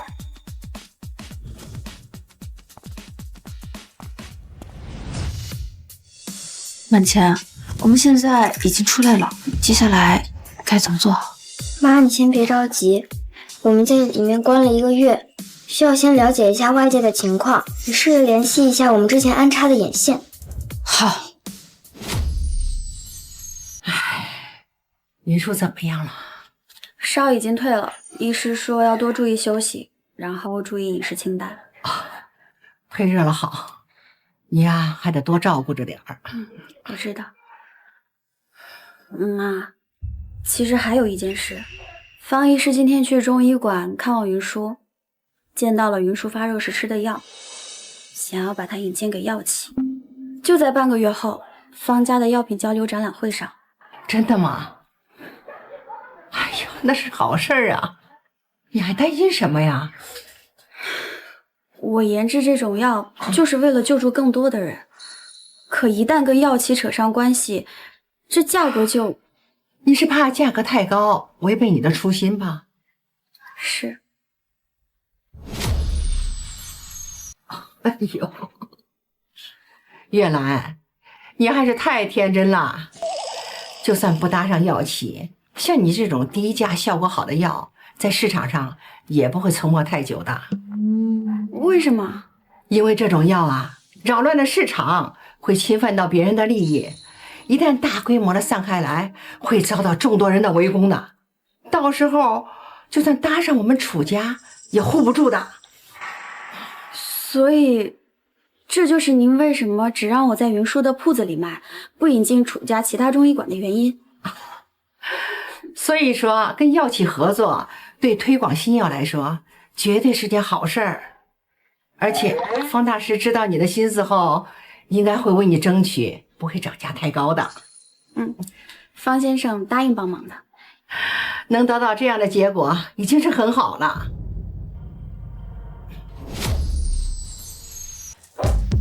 运气怎么这么好，居然通过方大师搭上了药企？不行，就真让他们母女俩赢了，咱们哪还有争的机会？万茜，你这么聪明，快想想办法啊！干脆一不做，二不休，人死了，就什么都没了。该怎么做？妈帮你。万茜，你能出去？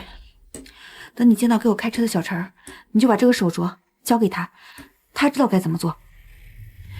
你再告诉他一个时间，等时间到了，黄永明就会出现在本院附近的池塘边。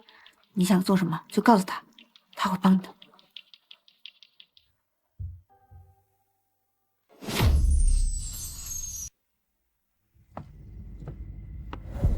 曼丽，你是谁？别装了，爸。你都知道了？曼丽告诉你的。现在不是说这个的时候。这1个月，楚家发生了很多事，我会给你慢慢解释。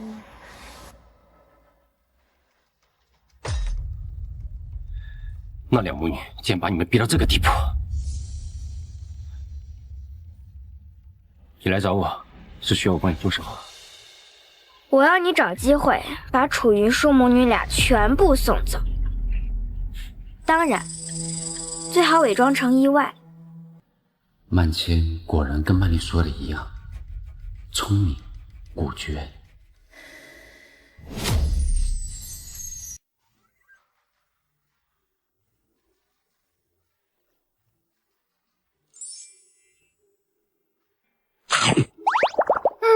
妈妈，这个真好吃，你要不要吃一个呀？小馋猫，你替妈妈多吃点啊。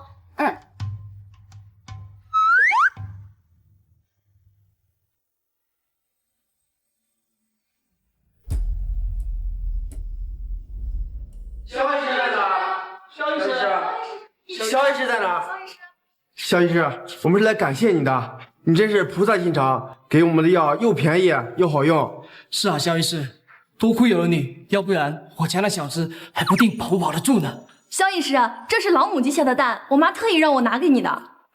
你们不用这么客气的，治病救人是医师的本分。肖医师，我们嘴笨，不会说漂亮话，但是我们知道你是个好人，这些东西你就收下吧。是啊，你就收下吧。肖医师，你收下吧，不用收下吧，真的不用，一点心意，肖医师。收下吧，不用收下吧，不用一点心意，肖医师。不用，你们客气了。王馆长，李医师，你们帮我接待一下。哎，真不用，大家太客气了。我还想起来，我要去仓库核对一下药材，这里就交给你们了。好。哎呀，太客气，不用这么客气。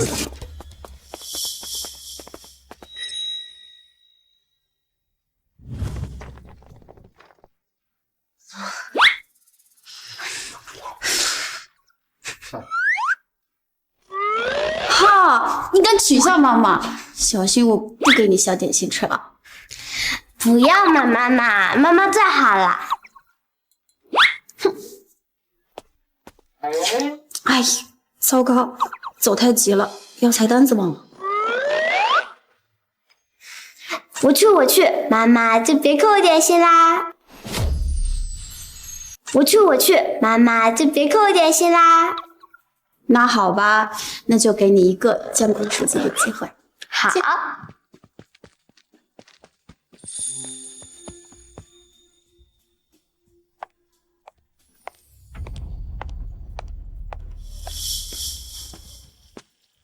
收下吧，收下，大家太客气了。太客气了，太客气了，大家。谢谢，太客气了。小姐，怎么了？妈妈忘记拿药材单子了，我帮妈妈过来取。哦。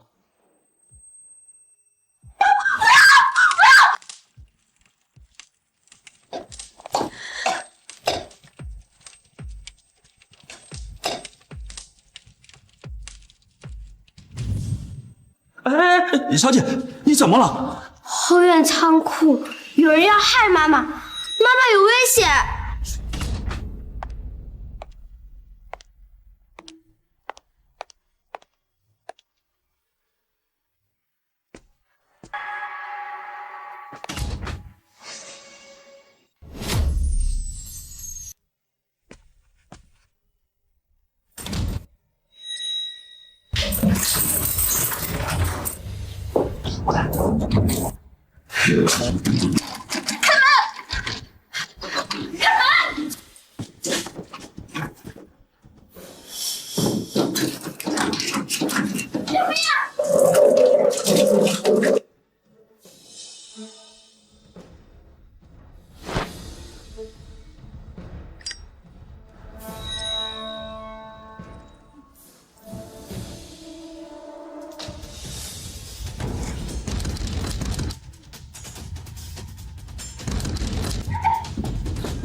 什么？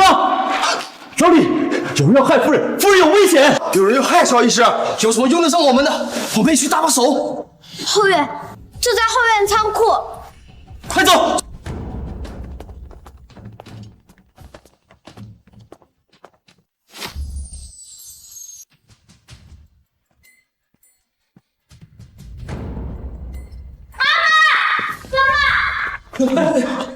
分两人去抓人，剩下的赶快救火！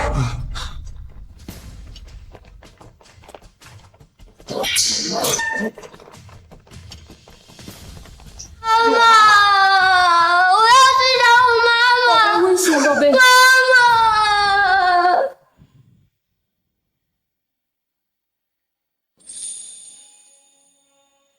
妈妈，妈妈，你坚持住，妈妈。妈妈，你快醒醒，妈妈。妈妈，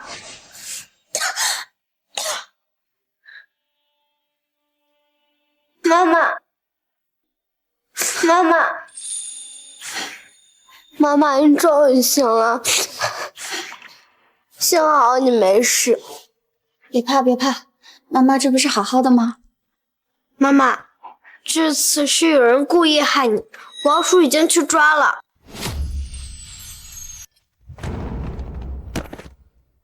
就是他，老实点。夫人，小姐，这就是关上门后放火的人，嘴巴硬得很，什么都没吐出来。不过今天来感谢夫人的人里有见过他的，知道来自黄家庄。黄家庄，姓黄。妈，我承认，我跟黄有明是有关系，但这不代表满千是他的血脉呀。你认识黄有明？我我早该明白，只要楚曼千母女俩没被彻底按死，让他们寻到机会，就一定会出来作妖，故意放火。王叔，把他送到警局去。还有，你派人去黄家庄查查他究竟是谁，有没有亲人。小兔崽子，我杀了看来是有亲人了。王叔，顺着线索去查。是。走。糟了，一时生气，忘了在妈妈面前装乖孩子了。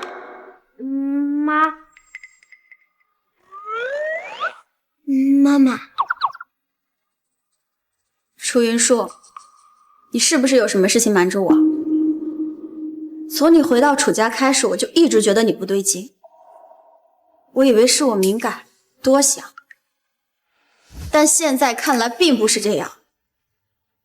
云舒，妈妈需要一个合理的解释。妈妈，我其实已经死过一次了。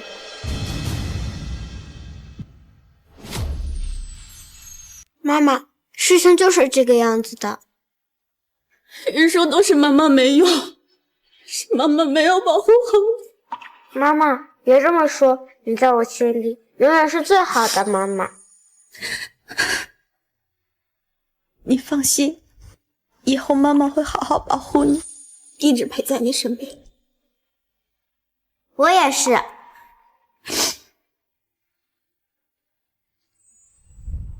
对了，妈妈，这次的火应该是楚曼千他们两个搞的。大伯母在我画出画像指认他时，他说跟他在一起的那个人叫黄永明。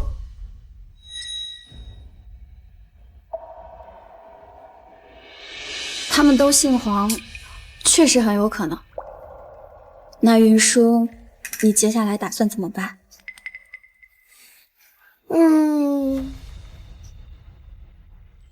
顺着黄家庄这条线索继续查，能让那个放火的人开口指认是最好的。如果不行，看看他们还想干什么，想办法引蛇出洞嘛。好。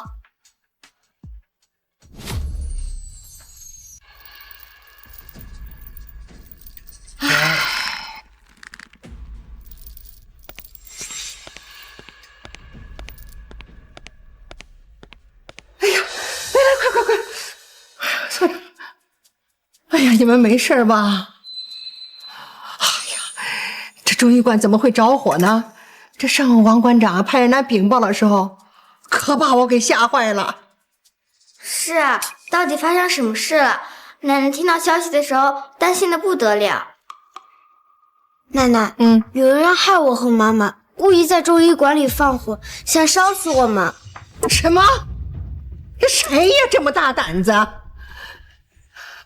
幸好王馆长及时赶到，不仅救了火，还抓住了放火的人。那问出来没有？他为啥要放火呀？他什么也不肯说，所以我们最后把他递交给了警察局。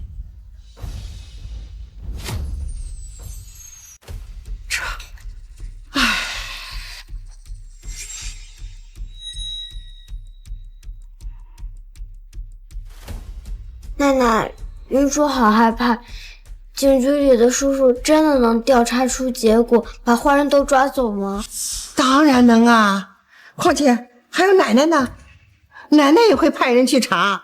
无论如何啊，一定要把这藏在幕后的黑手啊给他挖出来。云舒相信奶奶。好。难道真让文成说对了？楚家的对手盯上了云舒，可是不应该呀。他们怎么会知道云舒可能是楚家唯一的血脉？好了，既然都平安无事了，就别说这件事了。妈，关于方家药品交流展览会的事情，住口！住口！有你这样当爹的吗？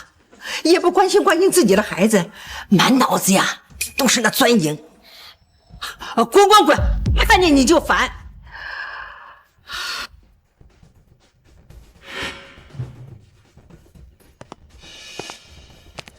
这个老二，自从知道自己身体出问题后，这行事越发让人看不过眼。或许可以利用二爸的心思，挑起他跟楚云舒母女的矛盾。只要他们争斗起来，奶奶哪还有功夫查别的？怎么样，曼倩，他有没有把咱们供出来啊？那就好，那就好。但是奶奶已经派人去查了，要不想办法遮掩，暴露是迟早的事儿。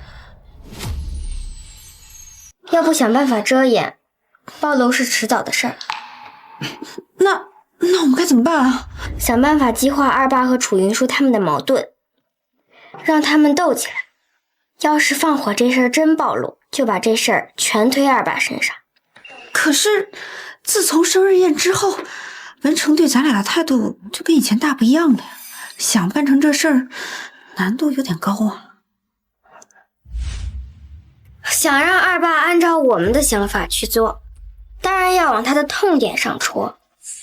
他最在意的就是他在楚家的权位，而且他还一直疑心萧月兰和方修齐不清白。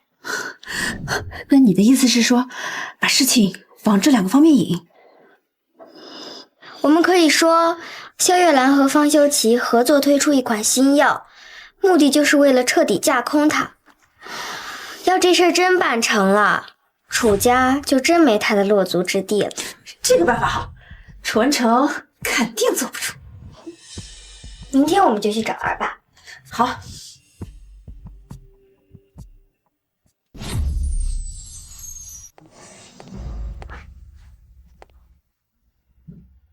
你们母女俩叫过来有什么事？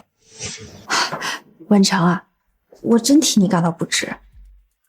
又怎么了？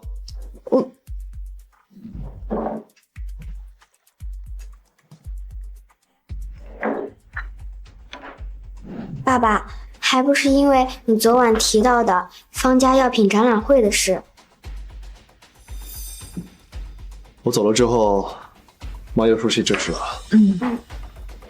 奶奶昨晚跟婶婶说，等展览会顺利结束了，就让婶婶准备接手楚家所有的中医馆，而且什么？你只管说。而且奶奶还说，爸爸你难当大任，现在锻炼一下婶婶，也是为了以后给云舒妹妹铺路。他胡说，明明我才是楚家的下一任掌权人。他胡说，明明我才是楚家的下一任掌权人。爸爸，现在婶婶跟方大师走得很近，日后还会搭上药企，要是他们的新药真的推广成功了，可能会真的逼您给云舒妹妹让位。文成，难道你真的甘心在一个小丫头片子底下讨生活吗？你可是他爹呀，这不是倒反天罡吗？是啊，我为楚家劳心劳力这么久，竟然被个小丫头先占了桃子。况且萧月兰那个贱人跟方修齐关系那么好，楚云舒是不是我女儿还不一定呢。有我把持住权力，才是对楚家最好的。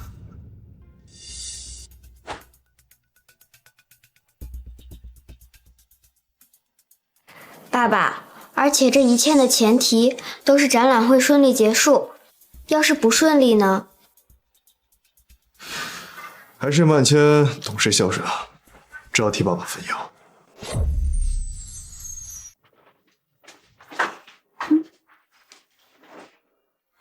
云舒啊，今天我派人去别院盯着的人回来告诉我，今天上午楚文成又去找王曼丽他们母女了。他们凑在一块儿，会不会又在打什么坏主意？如今我们比较要紧的是那场药品交流展览会，如果他们想跟我们使绊子的话，肯定会从这方面上下手。对，那我就提醒王馆长和李药师，让他们加派人手看顾好为展览会准备的药。除了这个，你再让王叔找几个吃了新药好转的百姓，以防万一。对，就按你说的办。少爷，小吴啊，你去把这个药撒在参加展览会的新药上，然后去找人，在展览会结束之后去闹事，说吃了这个药会出人性命。少爷，少爷，这对我们楚家没有任何好处啊！少爷，万一老夫人那边知道，不会暴露的。你也不想你妹妹出事吧？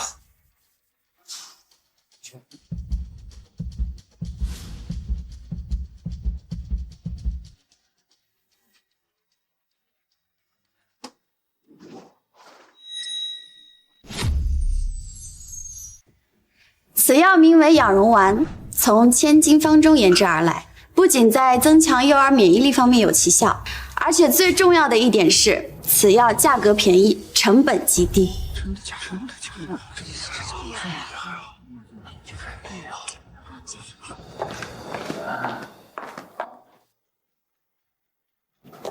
修齐，你把这养荣丸当成这个展览会的重心，也该有它的过人之处，你不介绍下？于叔，这重点就在最后4个字上，成本极低。每枚造价10块钱，体弱的幼儿根据情况的轻重，大概服用8到10枚，就能变得和正常孩子差不多。当真？嗯。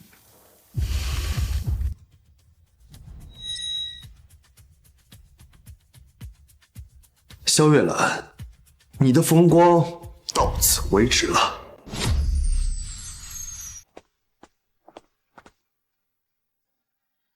于会长，怎么回事？门口来了一群人，说是要找萧医师。萧医师，我去看看。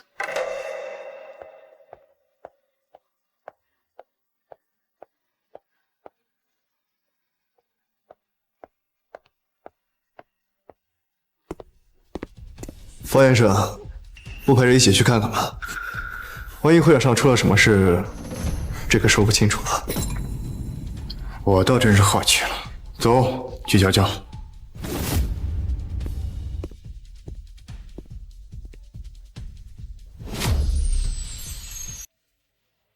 太感谢您了，您是我们的救命恩人啊！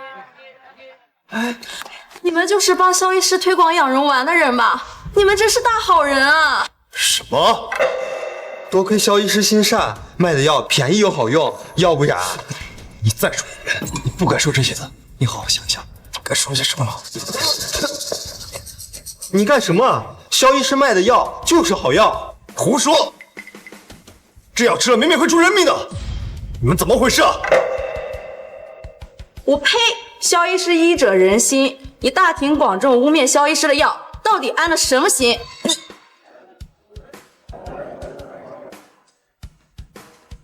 萧月兰，萧月兰，你于叔，想必您现在心中已经有答案了吧？就知道什么也瞒不过你啊！萧医师，你这养荣丸价格亲民，药价也好，能研发出此药，你称得上功德无量啊！能尽己所能帮助更多的人，是我之所愿。好，我代表医贸协会正式与楚家签订养荣丸的长期供应协议。谢谢于会长。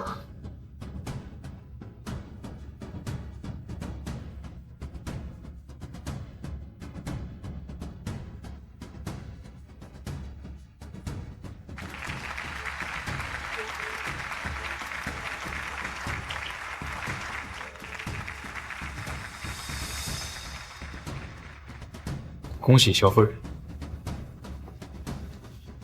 谢谢。萧月兰，这事没完。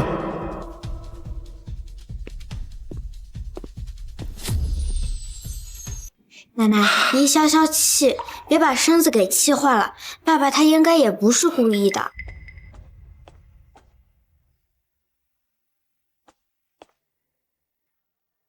爸爸，我们都等您好久了。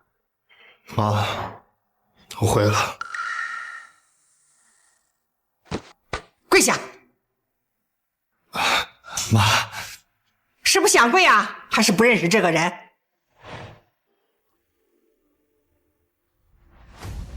跪下！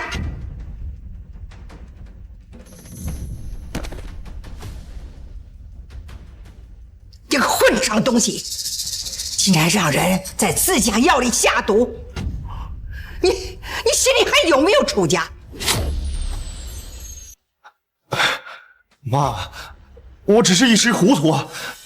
再说了，这不也没出什么事吗？住嘴！事到如今，你还不知道错吗？妈，你缓一缓，身体要紧。楚文成，你知不知道，楚家今天差一点败在你手上呀！楚家几代积累下来的名声啊，差点烟消云散。他家的信任，攒起来难，要说毁掉，一次都完了。爸爸，今天要是有人吃了楚家的药，送了命，以后谁还会来买？谁还相信楚家？谁来担这个罪名？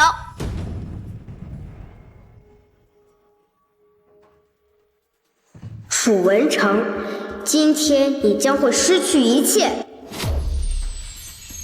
爸爸，我知道你对我和妈妈在家里的掌权非常不满，但你也不能因此就想毁了楚家呀。妈，你别听他瞎说，我根本就没有这个想法。住口！你没有，你做的那些蠢事，哪一件不是差点毁了楚家？我念在云舒年幼，你又是我仅剩下的孩子，我一次次给你机会，可你呢，变本加厉呀！如今甚至能干出投毒的事儿。妈，我是被冤枉的，我是被冤枉的，是他们俩故意设计我，跟小吴他们是一起的。你还想狡辩？你还想狡辩？奶奶，这是不是你给小吴的？这是不是你的？你用小吴妹妹的性命来做要挟，逼着小吴来给药里下毒，这些是不是你干的？妈，不是的，不是我干的啊，这上面都不是我。对了，就是他，是他故意伪造的，他想故意陷害我嘛？混账东西！我是老了，不是瞎了，是不是诬陷？我分得清楚。老夫人，是二少爷以我妹妹的命威胁我去投毒的，我做不出这种伤天害理的事啊！我妹妹，老夫人救救我妹妹吧！你快起来吧，你妹妹现在是安全的，你放心。求求你救救我妹妹吧！你快起来吧，你妹妹现在是安全的，你放心。谢谢夫人，谢谢夫人。你快下去看看你妹妹吧。是，谢谢老夫人。楚文成，你太让我失望了。从今天起，楚家的继承权跟你没有半毛钱的关系。妈，你说什么呢？啊，我是您唯一的儿子，这楚家不给我给谁呢？逆子，你给楚家做的最大贡献，就是生了云舒这么个女儿。妈，你要把楚家给这个臭丫头？用不了你操心。凭什么？妈，我才是你唯一的儿子，他毛都没长齐，他凭什么取代我的位置啊？我才是你唯一的儿子，他毛都没长齐，他凭什么取代我的位置啊？楚文成，念在最后的母子情分上，我会把你投毒这件事给瞒下来。但是从今往后，你给我滚出国去，永不得回荆州。什么？来人，把楚文成给我送出国去，永不得回国。妈，我是你唯一的儿子，你不能这么对我啊！妈，你再给我次机会吧，妈！楚文成，从此以后我们真的两不相干。奶奶，您别难过，我和妈妈会一直陪在您身边。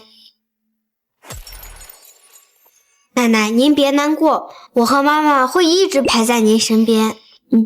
妈，你还有我们。是我楚家对不起你们母女俩，这些年实在太委屈你们了。来人，老夫人，通知下去，召开记者发布会。从今天开始，楚云舒就是我楚家唯一的继承人。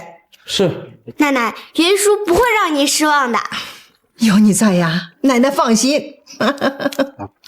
老夫人，还有一事，警察送来消息，当初放火谋害夫人和小姐的人招了，背后指使之人是黄永明。黄永明是跟王曼丽有私情那个人？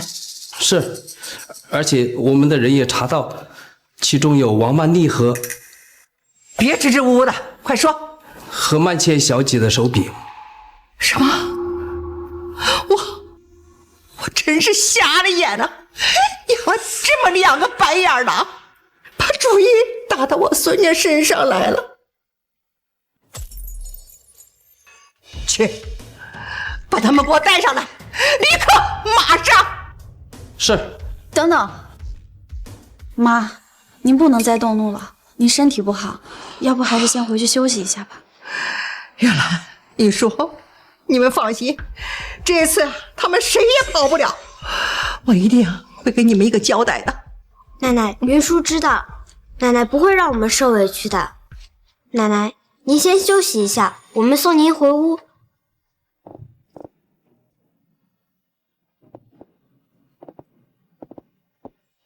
妈，我回来了。云舒，别动。妈，你们想干什么？干什么？当然是要了你们母女俩的命。楚云舒，要不是你抢走了我的一切，我也不会走到今天这一步。这一切本就不属于你。闭嘴！要不是你从中作梗，不会有人知道我的身份。是你，都怪你！别出声！再出声，我先杀了你！你们敢？我们都到今天这一步了，还有什么不敢的？楚云舒，你给我去死吧！你找死！姐，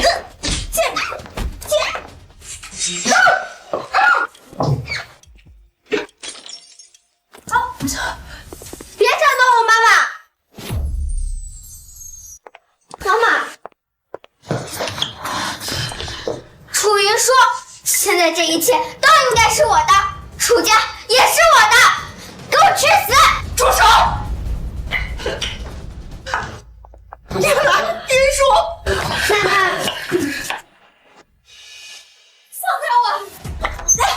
你放开我！你闭嘴！月兰、云舒，你们没事吧？没事了。老夫人，现在这两个人怎么办？报警！不要！我们接到报案，有人涉嫌谋杀。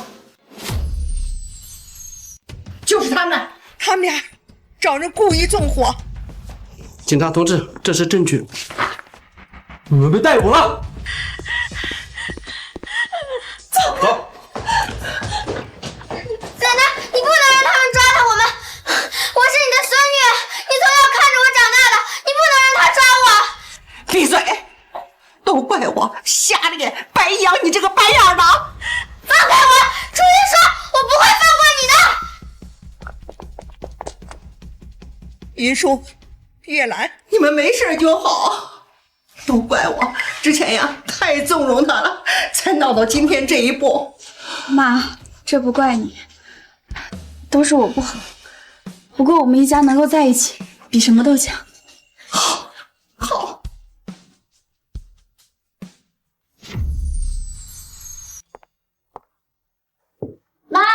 叔，吃饭了。今天有云叔最喜欢吃的鸡块哦，快来！来啦！哎呦，慢点，别摔着了。哇！哎呀！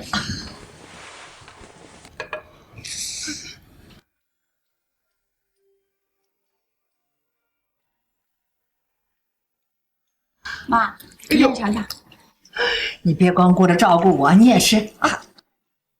傻笑什么？快吃！来，妈妈，现在的生活真好，以后的生活呢，就会越来越好。快吃！